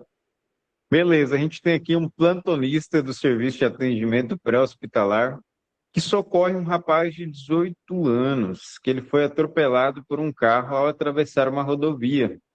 Então, o levaram até a emergência de um hospital para a comunidade do atendimento. Após estabilizar hemodinamicamente o paciente e realizar os exames complementares, fizeram um diagnóstico ali de uma fratura de pelve anterior. Então, beleza. O paciente tem fratura de pelve, qual que é a primeira conduta da primeira conduta? O que eu tenho que fazer? Estabilizar essa pelve com um lençol e estabilizar o paciente hemodinamicamente, né? Beleza, considere que a gente fez isso. Então, posteriormente, no exame físico, eu vejo que tem um hematoma perineal. Caramba, hematoma perineal. E sangue no ósseo externo da uretra. Tá. Sabe o que ele está falando para você? Você tem um hematoma perineal, tem esse sinal bem aqui. Peraí, eu vou compartilhar minha tela com você. Dizendo para vocês que tem isso aqui. Ó. É isso que a questão está trazendo. Uma equimose perineal ou um hematoma perineal. É esse achado aqui, ó, sinal de asa de borboleta. Paciente que tem fratura de pelve, normalmente ele faz lesão de uretra. Não pode fazer lesão de uretra anterior, posterior, total. Então a gente precisa tomar uma conduta diante disso. Então vamos voltar lá para a nossa questão e entender. Então a gente já visualizou, já mentalizamos qual que é o problema do paciente. Agora vamos para a solução. Perfeito. Essa questão aqui, vocês já viram ela em provas anteriores, sim ou não? Tô de saco cheio de ver essa questão, inclusive. Saco cheio. Algumas, a resposta é cistostomia. Outras, uretrocistografia retrógrada. Ah, mas por que, Lucas? Em uma é cistostomia e por que aqui é uretra? Vamos entender. Mas primeiro vamos entender o mais absurdo que você não pode marcar na sua prova. Então, nesse caso, para confirmar o diagnóstico de lesão uretral total associada, é indicado realizar uma. O que eu não posso fazer nesse paciente? Vamos aprender o mais fácil. O que eu não posso fazer nesse paciente, se ele tem uma lesão de uretra, é passar uma sonda. Isso eu não posso. Por quê? Porque eu vou produzir mais dano e aí, quando eu encaminhar para o urologista, ele vai falar aquele médico clínico geral safado passou uma sonda aqui, complicou o paciente e agora o paciente está todo problemático aí para mim operar ele. Então não faça isso. Então a letra C descarta, não sonda. Beleza. Por que eu não faço uma tomografia? Ó, o que o INEP está pedindo? Confirmar o diagnóstico de lesão uretral. Quando ele pede para mim confirmar, eu tenho um exame que ele é padrão ouro, tá? Que ele é melhor para me confirmar o diagnóstico. Então não é a tomografia. Então descarta a tomografia pélvica aqui. Poderia fazer uma tomografia? Poderia, para ver a fratura pélvica, né? Ver se tem extravasamento de sangue naquelas estruturas, mas não vai me ajudar tanto ali como a uretrocistografia, que ela é mais específica. Então, eu descartei a letra C, vamos para a letra B. A letra B tem um sinônimo. Cateterização suprapúbica, ela também se chama cistostomia. Então, escreve ali, Dri. Beleza.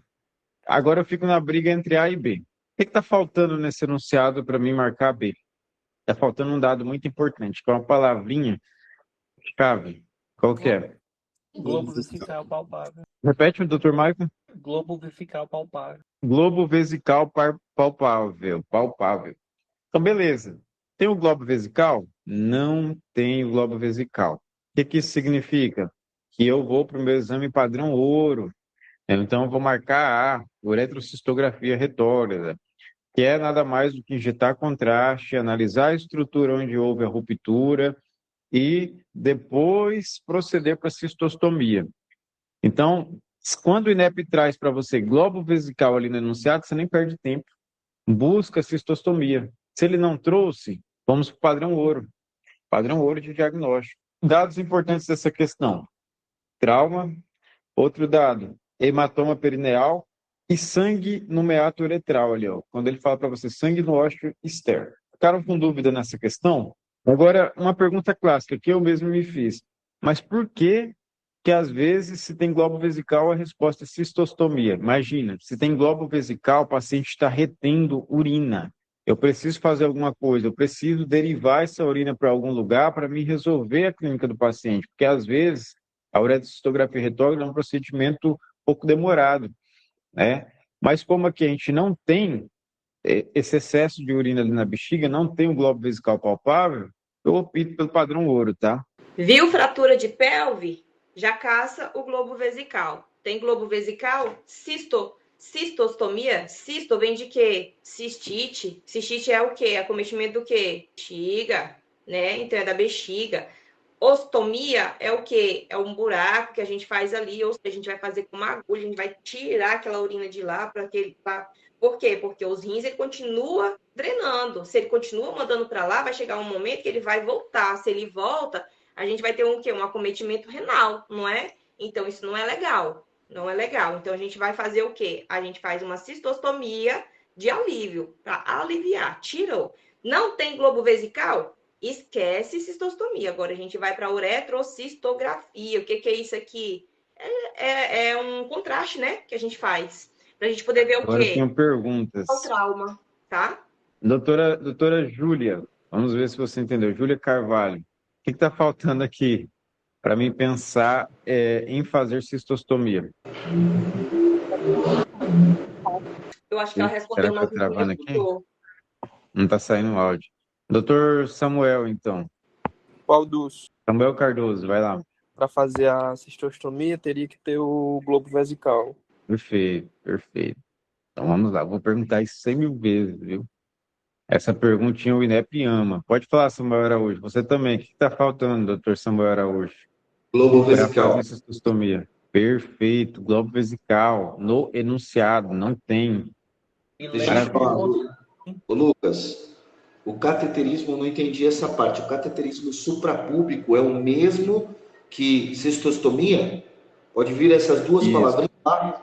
Exato. O que é cateterismo? Você vai fazer uma comunicação, né, na região suprapúbica meio externo até a bexiga. Você faria um ponto de comunicação mesmo.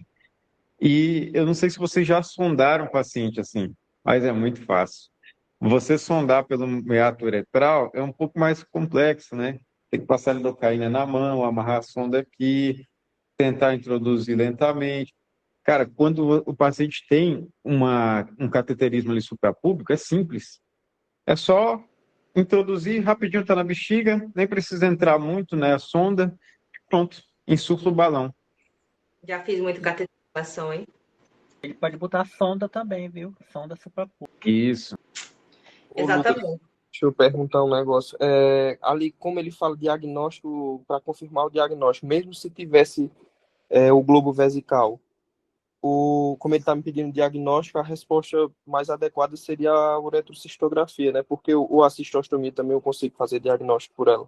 Acho que A ela seria mais uma coisa de cistostomia, alívio. você não consegue fazer diagnóstico. Por quê? Porque a cistostomia, ela é mais terapêutica. Você vai fazer o quê? Uma derivação externa da urina. Você vai tirar essa urina da bexiga para aliviar.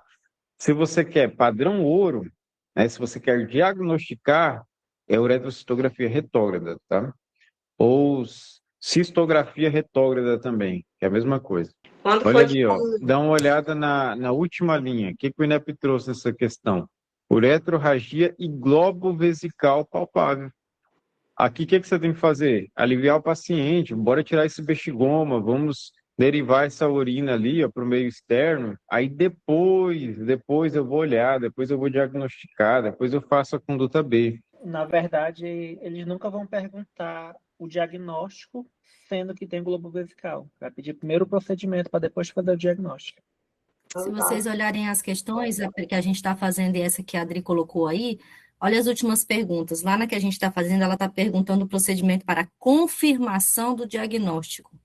E nessa que a Adriana colocou aí, está pedindo procedimento. Então, o procedimento, ali tem o globo vesical, então vai ser a cistostomia, que é um procedimento de retirada de urina. Lá na outra questão, ele está perguntando o diagnóstico. Para a gente diagnosticar sem o globo vesical, a gente faz a uterocistografia, uretrocistografia. Excelente. É exatamente esse raciocínio. A gente tem que analisar a última linha. O que a questão está pedindo, né? Juntamente com as palavrinhas mágicas aí, a gente consegue chegar. Vocês são demais, gente. Vocês são demais. Então, vocês estão vendo? Sabe quando foi que caiu isso aqui? 2025.2, última prova. E essa daqui, quanto que é? Ó, ponto 2, só que 23. A gente já viu, acho que umas 3 vezes essa questão aqui, não foi, gente? 2025 para cá. Umas 3 vezes. Então, assim, tem globo vesical? Uma por ano. Oi? Uma por ano. Uma por ano. Então, assim, cai muito, cai. INEP repete a questão. Algumas questões ele repete exatamente, não muda nada. Ctrl-C, Ctrl-V e outras coisas ele muda ali. Ó. Coloca o globo vesical, tira o globo vesical, coloca outros diagnósticos diferentes. Olha aqui, olhem para cá. O que a gente tem aqui? Cateterização suprapúbica. O que foi que ele trouxe aqui? Olha aqui, uretrocistoscopia. Olha aqui, laparotomia exploratória, sondagem vesical de alívio. O que foi que ele trouxe aqui? Tomografia pélvica, caracterização eleitoral. É só isso que a gente precisa saber, tá bom? Inclusive, em questão essas perguntas, história clínica que são repetidas, essa, por exemplo, de farmacodemia que acabamos de fazer, que é a questão número 6, ela também veio, né, na prova de 2024.1, a questão 76. Praticamente a mesma coisa e a mesma resposta, gente. Exatamente. Exatamente. Então, Doutora Andréia, porque a última só foi a estudando aqui rapidinho, André. Nós temos um grupo de WhatsApp, tá bom? Vou disponibilizar o link aqui para você. Exatamente. Então, por que eu dei essa questão para a Gardênia? Porque foi ela que respondeu a farmacodemia, né? Então, vocês verem, para você entrar na cabeça de vocês, na hora vocês vão ouvir lá, que vê, pera bem aí, ó. Já me mandaram aqui. A ciclo pronto. A doutora Sirlene, ela é demais, gente. Não, a doutora Sirlene, rapaz, ela já tá acabando no gatilho. Se alguém precisa, aí, recém-nascido de 10 dias é levado pelos pais à unidade básica de saúde. Mãe queixa de lesões de pele na filha que aparecem há 3 dias. Nega febre, diarreia, vômito associado. A bebê nasce a termo e não houve intercorrência nos períodos gestacional perinatal. Na inspeção foram observados 3 vesículas e bolha de parede flácida e não agrupada, com conteúdo amarelo na região do abdômen e 2 lesões avermelhadas marrons numulares e que a responsável informou ser bolhas que estouraram. O tratamento é... E aí, gente? Como o doutor Lucas já respondeu, empético, né? Tratamento mupirocina. Top. Varicela zoster já está agrupada. Exato. Né? Então, assim, são questões que vem, a gente vai vendo, a gente vai ficando de saco cheio, que de novo essa questão, mas é a repetição que leva a gente à perfeição. Então, vamos, próximo. 8, doutora Gardênia. Bora lá, gente. Questão número 8. Aqui nós temos aqui uma adolescente de 18 anos que encontra-se internada após uma cirurgia bariátrica, realizada há 3 meses. Ele refere que, ocasionalmente, apresenta náuseas, diarreia, dor abdominal, sudorese, sensação de desmaio eminente e fraqueza cerca de 2 a 3 horas após a ingestão de carboidratos simples. Olha aí, a nossa cereja do bolo. Os quais consome com frequência. Seu exame físico apresenta-se sem alteração no momento. Exames de bioquímica e de imagem e endoscopia digestiva alta também apresentam sem alterações. Então, vamos lá, né, gente? Nós temos aqui uma adolescente de 18 anos que fez uma cirurgia de bariátrica. Porém, há 3 meses, após ele comer carboidratos, ele começa a sentir o quê? Náuseas, dor abdominal, fraqueza. Roubaram a minha, que roubaram nada, roubou ninguém não. Essa é minha, eu que dei para ela. Ei, Luquinha. Tá, vamos continuar aqui. Então, vamos lá. Então, será que todos esses sintomas após a cirurgia, ele é causado por quê? O que está acontecendo com esse paciente? Será que ele está tendo uma complicação? Vamos analisar nossas perguntas aqui para poder responder essa questãozinha aqui. Vamos lá. Na letra D, fala o quê? Deficiência de ferro e vitamina do complexo B? E aí, será que essa deficiência de ferro está causando todos esses sintomas em esse paciente? Será que essa seria uma complicação? Provavelmente através de um laboratório, né? Isso. Ó, a deficiência, né, por complexo B é uma complicação? É uma complicação. Porém, essa deficiência é a longo prazo, não vai acontecer agora, vai acontecer meses mais tarde. E ela irá vir também apresentando o quê? Vai apresentar cansaço, unha quebradiça, cabelo quebradiço, com outros tipos de sintomas. Então, a letra D já podemos eliminar. A letra C fala o quê? Peritonite bacteriana secundária. E aí? Por que não poderia ser peritonite, doutor Hugo? Ia ser um quadro de compensação, né? O paciente ia ter uma febre, dor, né?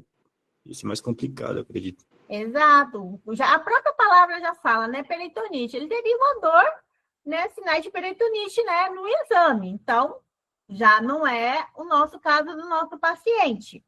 A letra A fala o quê? Fístula gastrogástrica. E aí? Será que isso que está causando todos esses sintomas para o nosso paciente? Tem fístula, tem que ter o quê? Drenagem, né? Não tem. Não tem. Exatamente. Então, aqui, gente, nós temos um caso o quê? De síndrome de Duc. O que seria essa síndrome? É uma complicação pós-operatória do estômago que é muito comum em pacientes que fazem a bariátrica. E ela vem, por quê? Ela vem caracterizada como? Ela se caracteriza pela passagem rápida, né, do conteúdo gástrico para o intestino delgado, que principalmente após a ingestão de carboidratos. Então, essa seria a nossa complicação, a letra B. Pode falar, doutor Lucas. Eu sei que você quer falar, aportar. Manda ver, doutor, vai. Um segundo, eu vou compartilhar um negócio aqui com vocês. Viu o nome carboidrato? Dá uma olhada nessa imagem. Ó, tem o dumping precoce e o dumping tardio. Então, se atente ao tempo também, né? Se o INEP está trazendo ali uma paciente que tem mais ou menos uns 15 minutos que ela ingeriu a refeição, teve distensão abdominal, náuseas, sudorese, diarreia, tontura, taquicardia, ela está tendo dumping precoce. Por quê? Porque a comida passou muito rápido do estômago para o intestino. É o efeito do primeiro passo. Então, ela sente toda essa sintomatologia aqui. Eu lembro até que a doutora Sirlene fez um aporte, depois deixar ela fazer. Ó, o dumping tardio. No dumping tardio, após 1 a 3 horas ali da refeição, o paciente ele vai ter o quê? Hipoglicemia. Beleza, já entendi como que funciona a clínica. O que eu preciso saber? Eu vou indicar para essa paciente, que já foi uma questão de prova do Revalida, o quê? Refeições fracionadas, tá? Eu vou falar para ela assim, olha, evite tomar líquidos juntos com as refeições também, para reduzir aquele efeito ali do primeiro passo muito rápido, reduzir o carboidrato simples, né?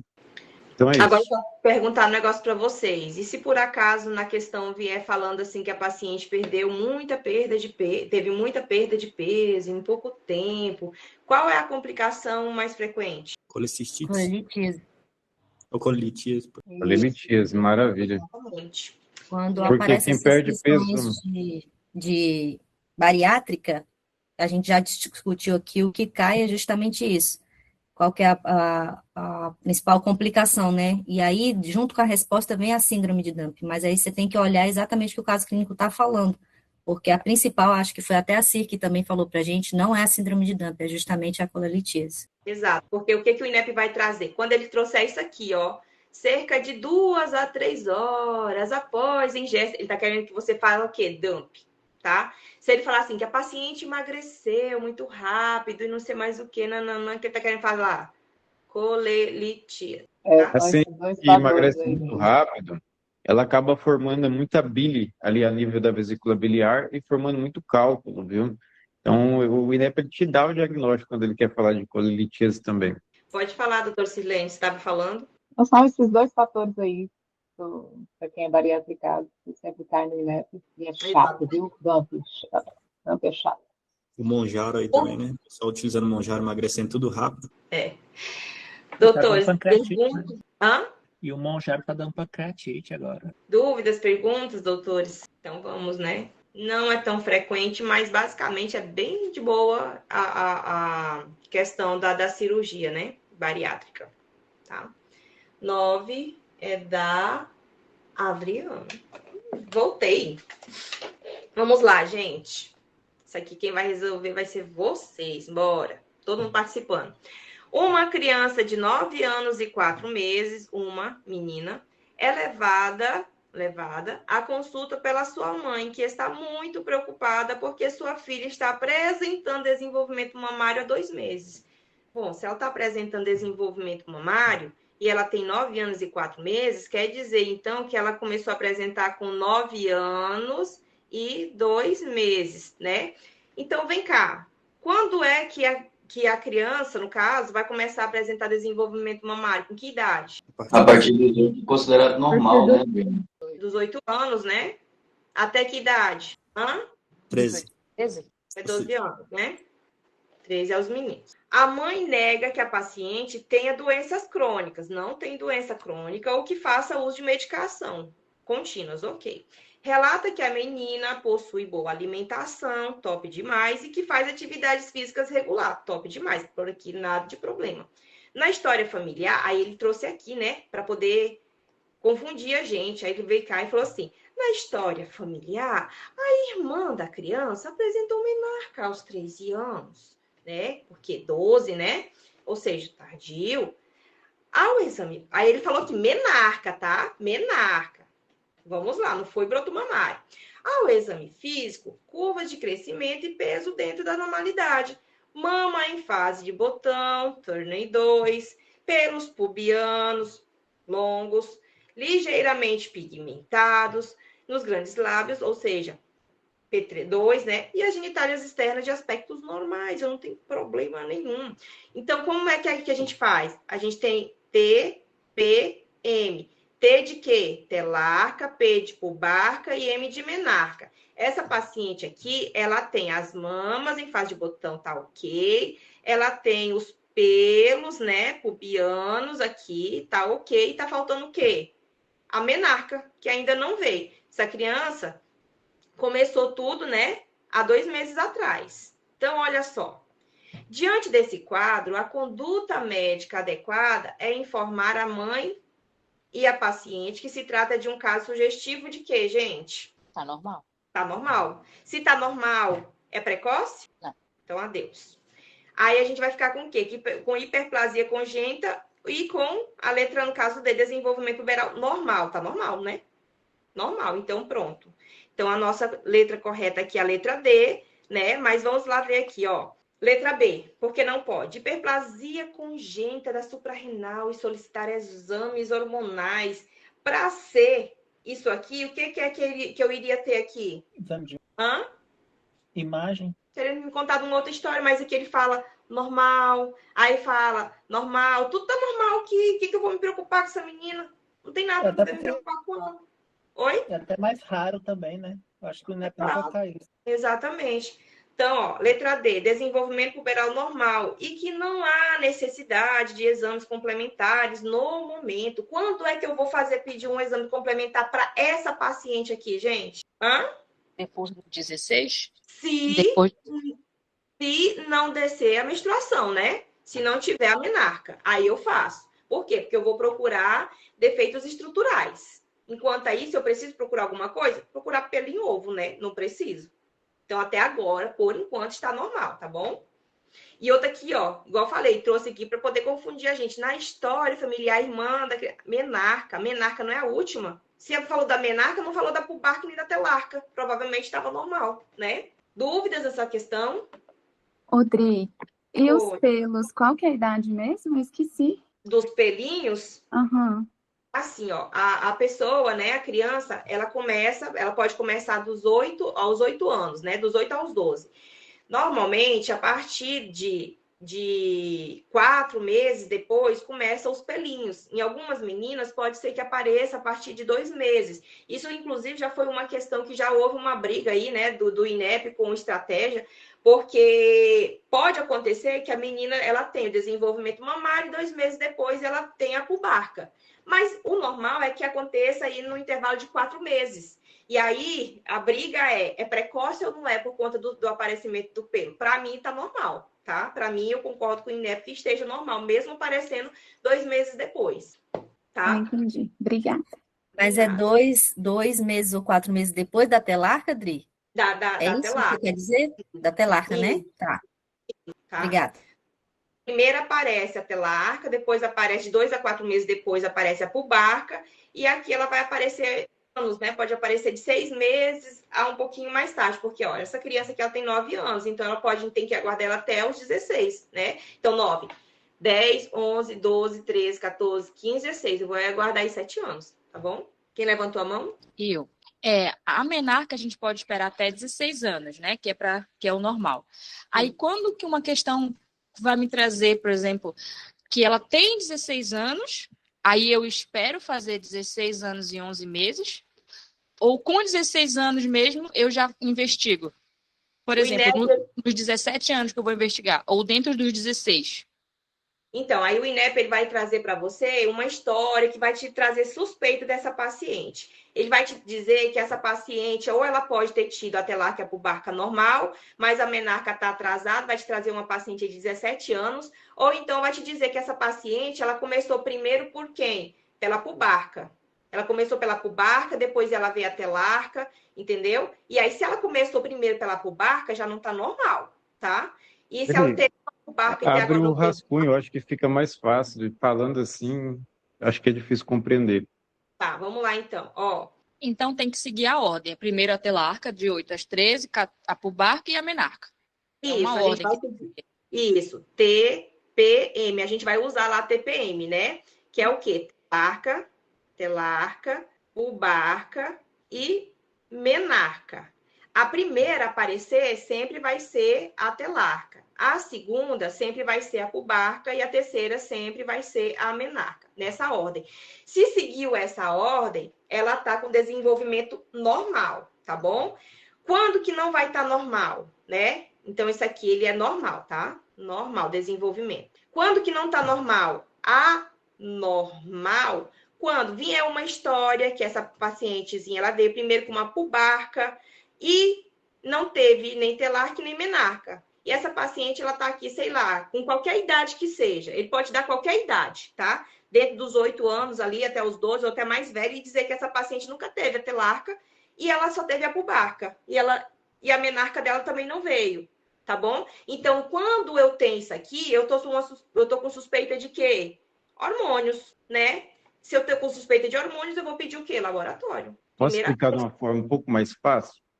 Coloca ali pra gente 15 anos de idade. Beleza. O que é caracteres sexuais secundários? Pelo, então vai lá em cima. Pelo e telarca. O que é telarca? Broto mamário. O que é pubarca? Pelos. Então, isso são caracteres sexuais secundários. Então, desce um pouquinho, Dri.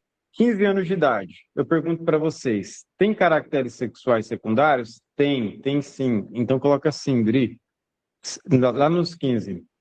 Uma paciente, imaginei uma paciente que tem 15 anos, que tem pelo, que tem o broto mamário, tudo ok, mas ela não menstrua. O que você vai fazer? Se ela tem pelo e ela tem broto mamário, o problema está onde? O problema ele pode ser o quê? Hormonal. Então aqui você começa investigando com FSH e LH, tá? Aqui é hormonal. Agora, eu quero que vocês imaginem uma paciente com 16 anos, né, Marion, que você havia perguntado? Isso. Coloca 16 anos lá embaixo. 16 anos com caracteres sexuais secundários, e o INEP traz assim, ó, todas as amiguinhas da mesma idade menstruaram e ela não. 16 anos. Ah, mas aí você vai ver, a paciente tem pelo, a paciente tem mamas, tudo ok, só não tem menstruação. Espera aí, 16 anos? Não, então eu tenho que investigar, porque, ó, se eu esperei dos 15 aos 16 e não tem menstruação, eu tenho que ver se o dano ele é estrutural, tem que avaliar a estrutura. Então, aqui com 16 eu começo com ultrassonografia, beleza? É esse padrão aqui que o INEP cobra, tá? Então, fixe bem essa coisa de caracteres sexuais. Se vocês aprenderem essas duas terminologias aqui, sem caracteres sexuais ou com caracteres sexuais, e entender o padrão ali dos 15 e 16, vocês vão matar a questão tranquilo. Porque o que o INEP ele quer saber é se você sabe quando é que essa paciente está normal. Se essa paciente ela segue telarca, pubarca e menarca, aí ela está, dependendo da idade, né? Se ela não chegou ainda aos 16 anos, beleza, tá normal, você não faz nada.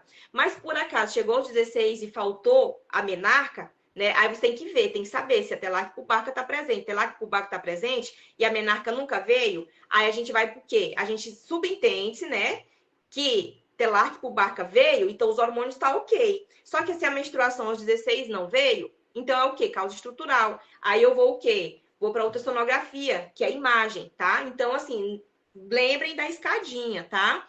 Lembrem da escadinha. Primeiro a gente vai para a história clínica, né? Depois a gente vai para os laboratórios, depois a gente vai para as imagens. Eu só não vou para os laboratórios se ela apresentar caracteres sexuais, ok, que são os pelinhos e os brotos mamários, tá? Agora, aí eu vou para a imagem. Não tem menstruação, eu vou para a imagem, tá bom? Caso contrário, posso fazer, se não tiver a menstruação, se tiver a menstruação e não tiver presença de pelos e mamário, aí eu vou para os laboratórios, tá bom? Ó, que o Lucas está projetando. Liga o seu áudio, Lucas, por favor. Ó, tem alguns erros ortográficos, tá? Mas a regra é isso aqui. A avaliação de amenorreia primária tem 14 anos? Maior ou igual a 14 anos? Beleza, o que eu tenho que saber? Tem pelo, tem broto mamário? Sim ou não? Aí, ó, não tem caracteres sexuais secundários, não tem pelo, não tem broto mamário. Hormônio? Vou investigar. Agora, o que acontece? Tem 16 anos? Tem 16 anos, né? Ou tem 17, 18. O que eu devo saber? Tem caracteres sexuais secundários? Tem pelo, tem broto mamário? Tem, beleza. Mas está menstruando? Não está. Ultrassom. Essa regra aqui, o INEP cobra até aí. Isso. Beleza, obrigada. De nada. Entenderam todos? Perguntas? Eu vou mandar essa imagem no grupo, tá bom? Mandar. 10. A Gardênia. Bora lá, galera. Vamos para a próxima. Vamos lá. Dri, Oi, pra gente. gente. É verdade, eu não olhei para cá. Toda vez que o Lucas fala da minha coisa, tem que fazer um tour.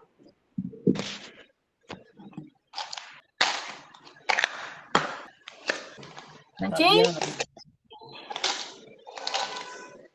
Tem que ter o microfone ligado. Doutora Fabiana. Por favor. Pronto. Gente, quem está com o microfone ligado, só fecha um pouquinho aí para a gente continuarmos a questão 10, por favor. Obrigada, doutora. Tá, vamos lá, gente. Questão 10. Aqui nós temos uma criança de 1 ano e 3 meses que é trazida pela mãe à unidade básica de saúde. A mãe refere que a criança vem apresentando o quê? Febre há 48 horas, que variam entre 38 a 39. Então, nós temos aí uma febre alta, associada à prostração, à inapidência, à sonolência e um episódio de vômito na madrugada anterior. Ao exame físico, a criança se encontra em regular estado geral, corada, desidratada, 1 de 4, acianótica, anitérica e eupneica e sonolenta. A ortoscopia nota-se opacificação da membrana tipânica à direita, que está abaulada, sem saída de secreção, associada à alteração da região retroauricular, apresentando hiperemia e dor. Por estar em período de epidemia de dengue, o médico da família, da comunidade, solicita a prova do laço, a qual não identifica nenhum tipo de bactérias. Tá, vamos lá, vamos entender nossa questão, procurar primeiro o nosso diagnóstico, que fica mais fácil responder as nossas questões. Vamos lá. Nós temos o quê? Uma criança que ela está com 1 ano e 3 meses. E a 48 horas, ela vem apresentando o quê? Uma febre alta, de 38,5 a 39 graus, né? Que vem associado o quê? A prostração, a inaptência e a sonolência. Porém, no seu exame de quê? De ostoscopia, nota o quê? Opacificação da membrana tipânica à direita, que está abaulada. Gente, quando sempre apresentar essa questão de opacificação e abalamento na membrana, nós podemos suspeitar de o quê? Nós temos aqui o quê? Uma otite, né? Nós temos a otite média. Porém, um pouquinho mais abaixo está falando o quê? Também associada à alteração da região retroauricular, apresentando o quê? Uma hiperemia e dor. Ou seja, nós já temos uma complicação dessa otite média, que é um sinal clássico da mastoidite.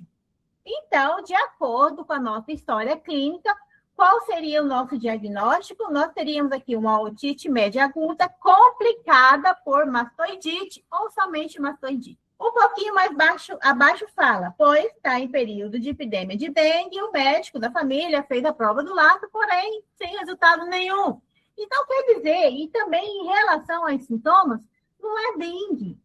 Não temos nenhum indício indicativo que possa ser dengue. Nós temos o que aqui? Uma otite média que está com uma complicação, que é a mastoidite, que passa a ser o quê? Uma emergência pediátrica, certo? Então, sabendo disso, vamos para nossas questões. Nesse caso, a conduta médica deve ser. A letra A fala o quê? Notificar a suspeita de dengue. Gente, no nosso caso clínico, algum momento falou, alguns sintomas, alguma característica que leva a pensar em dengue? Não. Não, né? Então, se não é dengue, vamos por questão de eliminação. Podemos eliminar tanto a letra A e a letra C. Ah, mas por que a letra C, Gardênia? Porque fala sobre dengue, ou notificar a suspeita de dengue. Não temos dengue nessa paciente. Então, nós ficamos com o quê? Com quais opções? A letra D e a letra B. Na letra D fala o quê? Descartar a suspeita de dengue, prescrever amoxicilina, clavulanato por 8 dias, associar analgésico em caso de dor, orientar sobre os sinais de alerta e reavaliar a paciente em 2 dias. Se nós temos uma emergência pediátrica com sinais de gravidade, que seria a sonolência que essa criança está apresentando, nós podemos deixar ir para casa e voltar daqui 2 dias para uma nova reavaliar daqui 2 dias? Não, né? Nós não podemos fazer isso, certo? Porque nós temos uma gravidade aqui. Então, qual seria a nossa resposta, gente? Internar, exatamente. Nós temos que internar essa criança. Então, de acordo com o nosso diagnóstico, e a resposta correta seria a letra B, que fala o quê? Descartar a suspeita de dengue, iniciar a ceftriaxona intravenoso, associar analgésico em caso de dor e encaminhar a paciente para a internação hospitalar. Essa é a nossa resposta. Gente, sempre quando falar mastoidite, né, na área da pediatria, sempre vai ser uma emergência, sempre é internação. Nós não podemos enviar essa criança para casa e reavaliar ela daqui 2 ou 3 dias. E sempre uma dica. Sempre que na história clínica vier otite média, que é um caso da nossa paciente, associado a dor e hiperemia retroauricular, sempre vai ser o quê? Mastoidite. É batata. Mastoidite até que se prove ao contrário. Então, nessa questão, a nossa resposta é o quê? É a letra B. Alguém quer comentar alguma coisa? Gente, uma criança de 1 ano e 3 meses, que ela vem com febre, normalmente o INEP quer que a gente não mande essa criança para casa. Principalmente porque qual que é a complicação principal que pode dar disso aqui? Meningite, tá? Então, esse paciente aqui eu tenho que internar esse paciente, tá? Não posso deixar esse paciente para casa. E outra coisa, paciente com febre é um paciente que está com fogo. Como é que a gente apaga o fogo? Hidratação, tá? Não esqueça, INEP gosta sempre de indicar hidratação para uma pessoa que está com febre, independente de novo, velho, tá bom? Tá. Dúvidas, perguntas? Vamos para mais uma, então. 11, doutor Lucas. Ok, vamos lá. Questãozinha linda, maravilhosa. Desce um pouquinho, Lidre, desce um pouquinho. Só um spoiler, assim. Você já viu alguma questão dessa daqui nas provas anteriores? 300 vezes. Tem algumas. Então vamos lá. Vamos elucidar essa questãozinha chata aqui. Sobe um pouquinho. Então tá, nós temos aqui um médico que é chamado para avaliar um homem internado por pancreatite aguda biliar. Então, ao chegar no posto de enfermagem, a técnica narra que o paciente começou a queixar, né, de uma cãibra na mão, enquanto estava começando a desinflar o manguito esfignonanômico. Então tá, cãibra na mão, desinflando o manguito, tá estranho, né? Isso aqui tá parecendo um sinalzinho clássico, aquele nome bonitinho, sinal de troceal. O paciente queixa-se de parestesias periorais e nas extremidades. Então, ao exame, o paciente está angustiado, sudoreico, com sinais vitais inalterados, com glicemia de 138. Tá.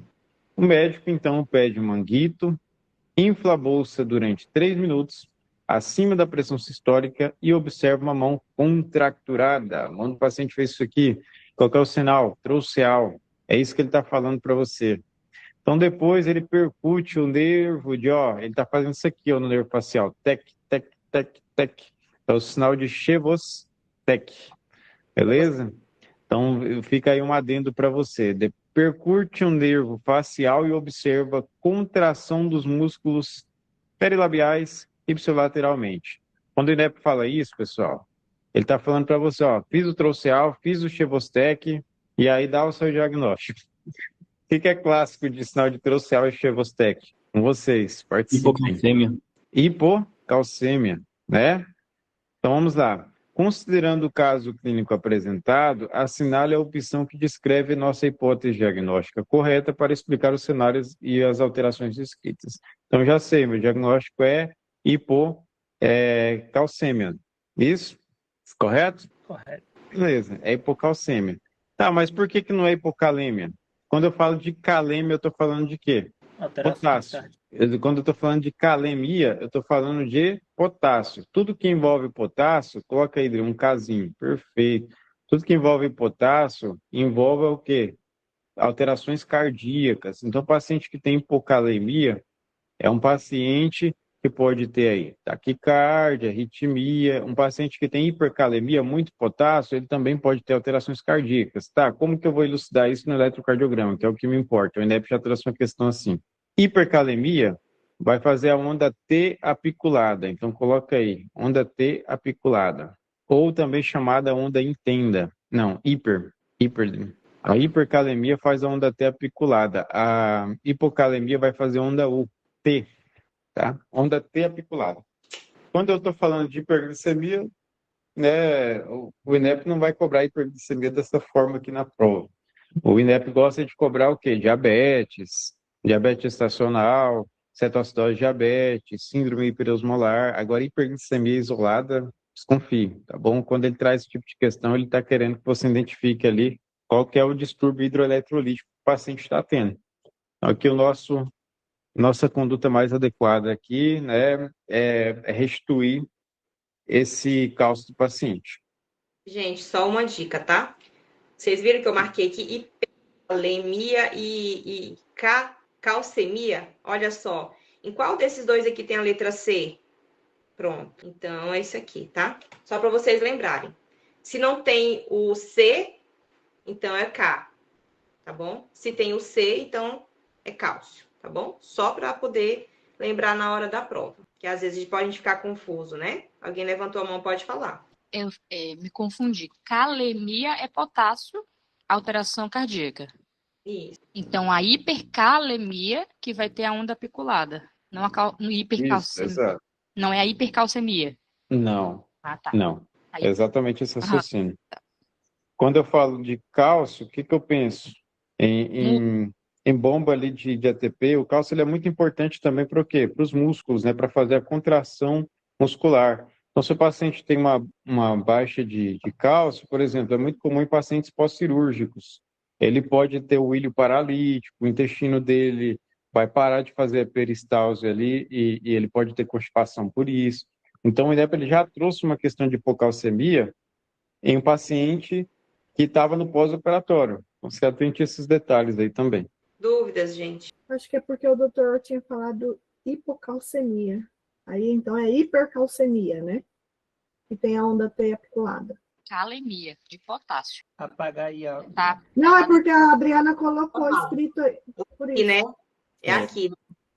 Não, é hipercalemia. Hiper, aqui embaixo, Adriana. A letra D, tu apaga isso aí. Oh, perdão, é aqui, tá?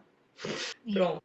Ah, sim. Não, também, Adriana. Não, é porque Não, ainda tá errado. Calêmia. É Não calemia. diz Chega na tela, não.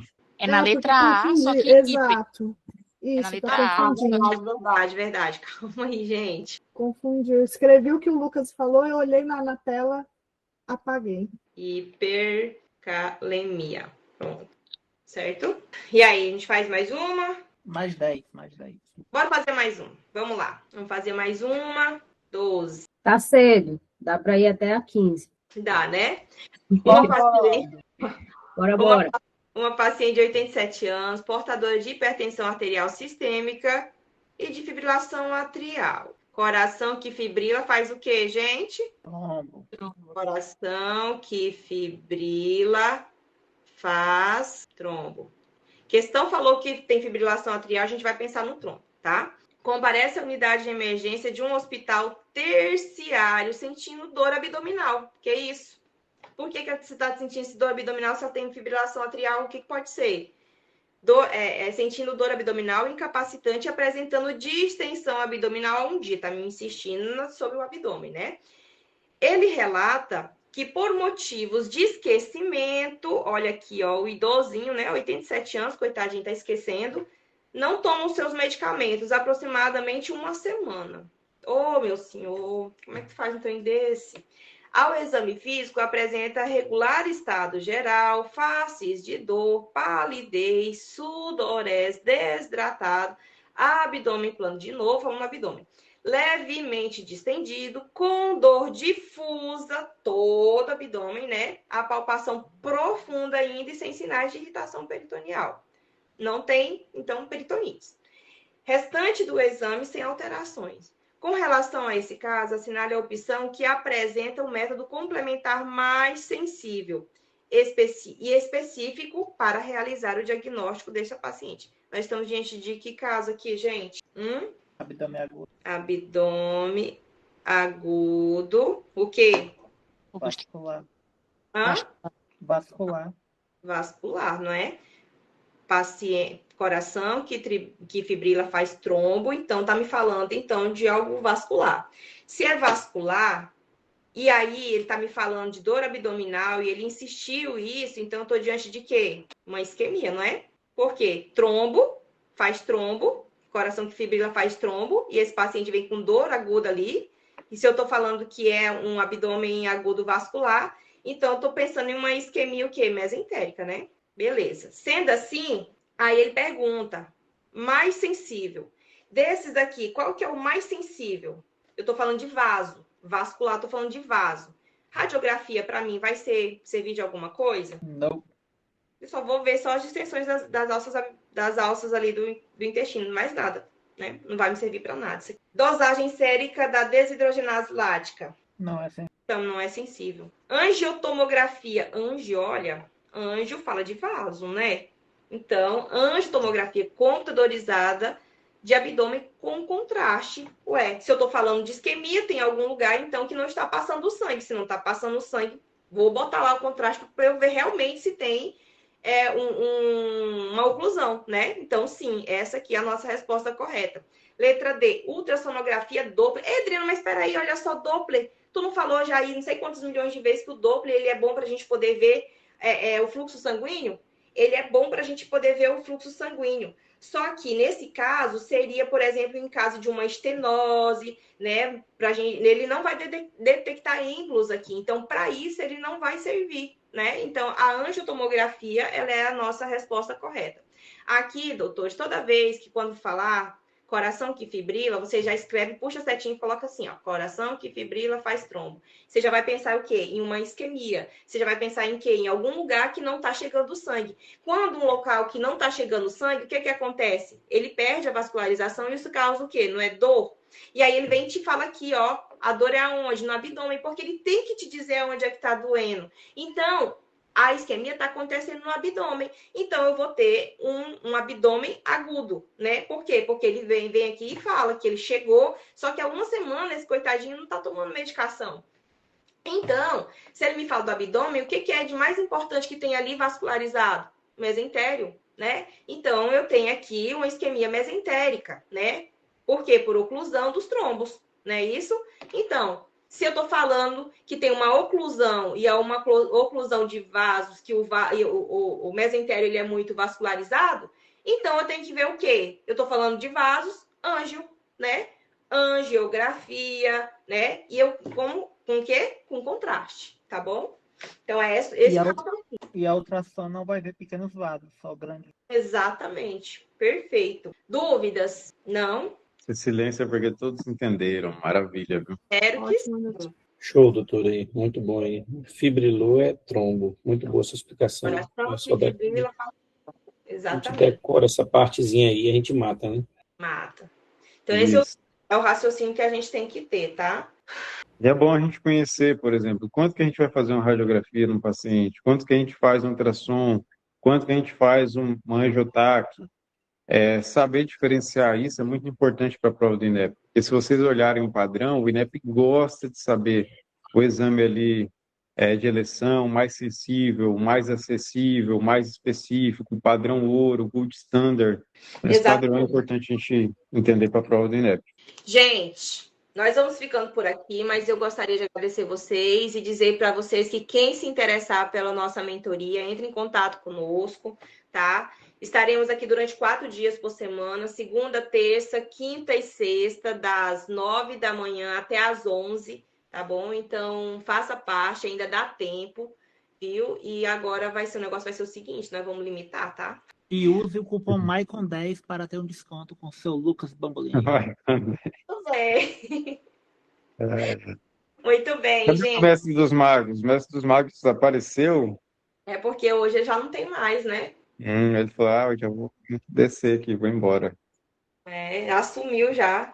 Alguém tem alguma coisa para falar? Perguntas, dúvidas? Quer agregar alguma coisa? Obrigada, doutor Léo. Bora fazer parte da mentoria, doutor Léo. Dá tempo.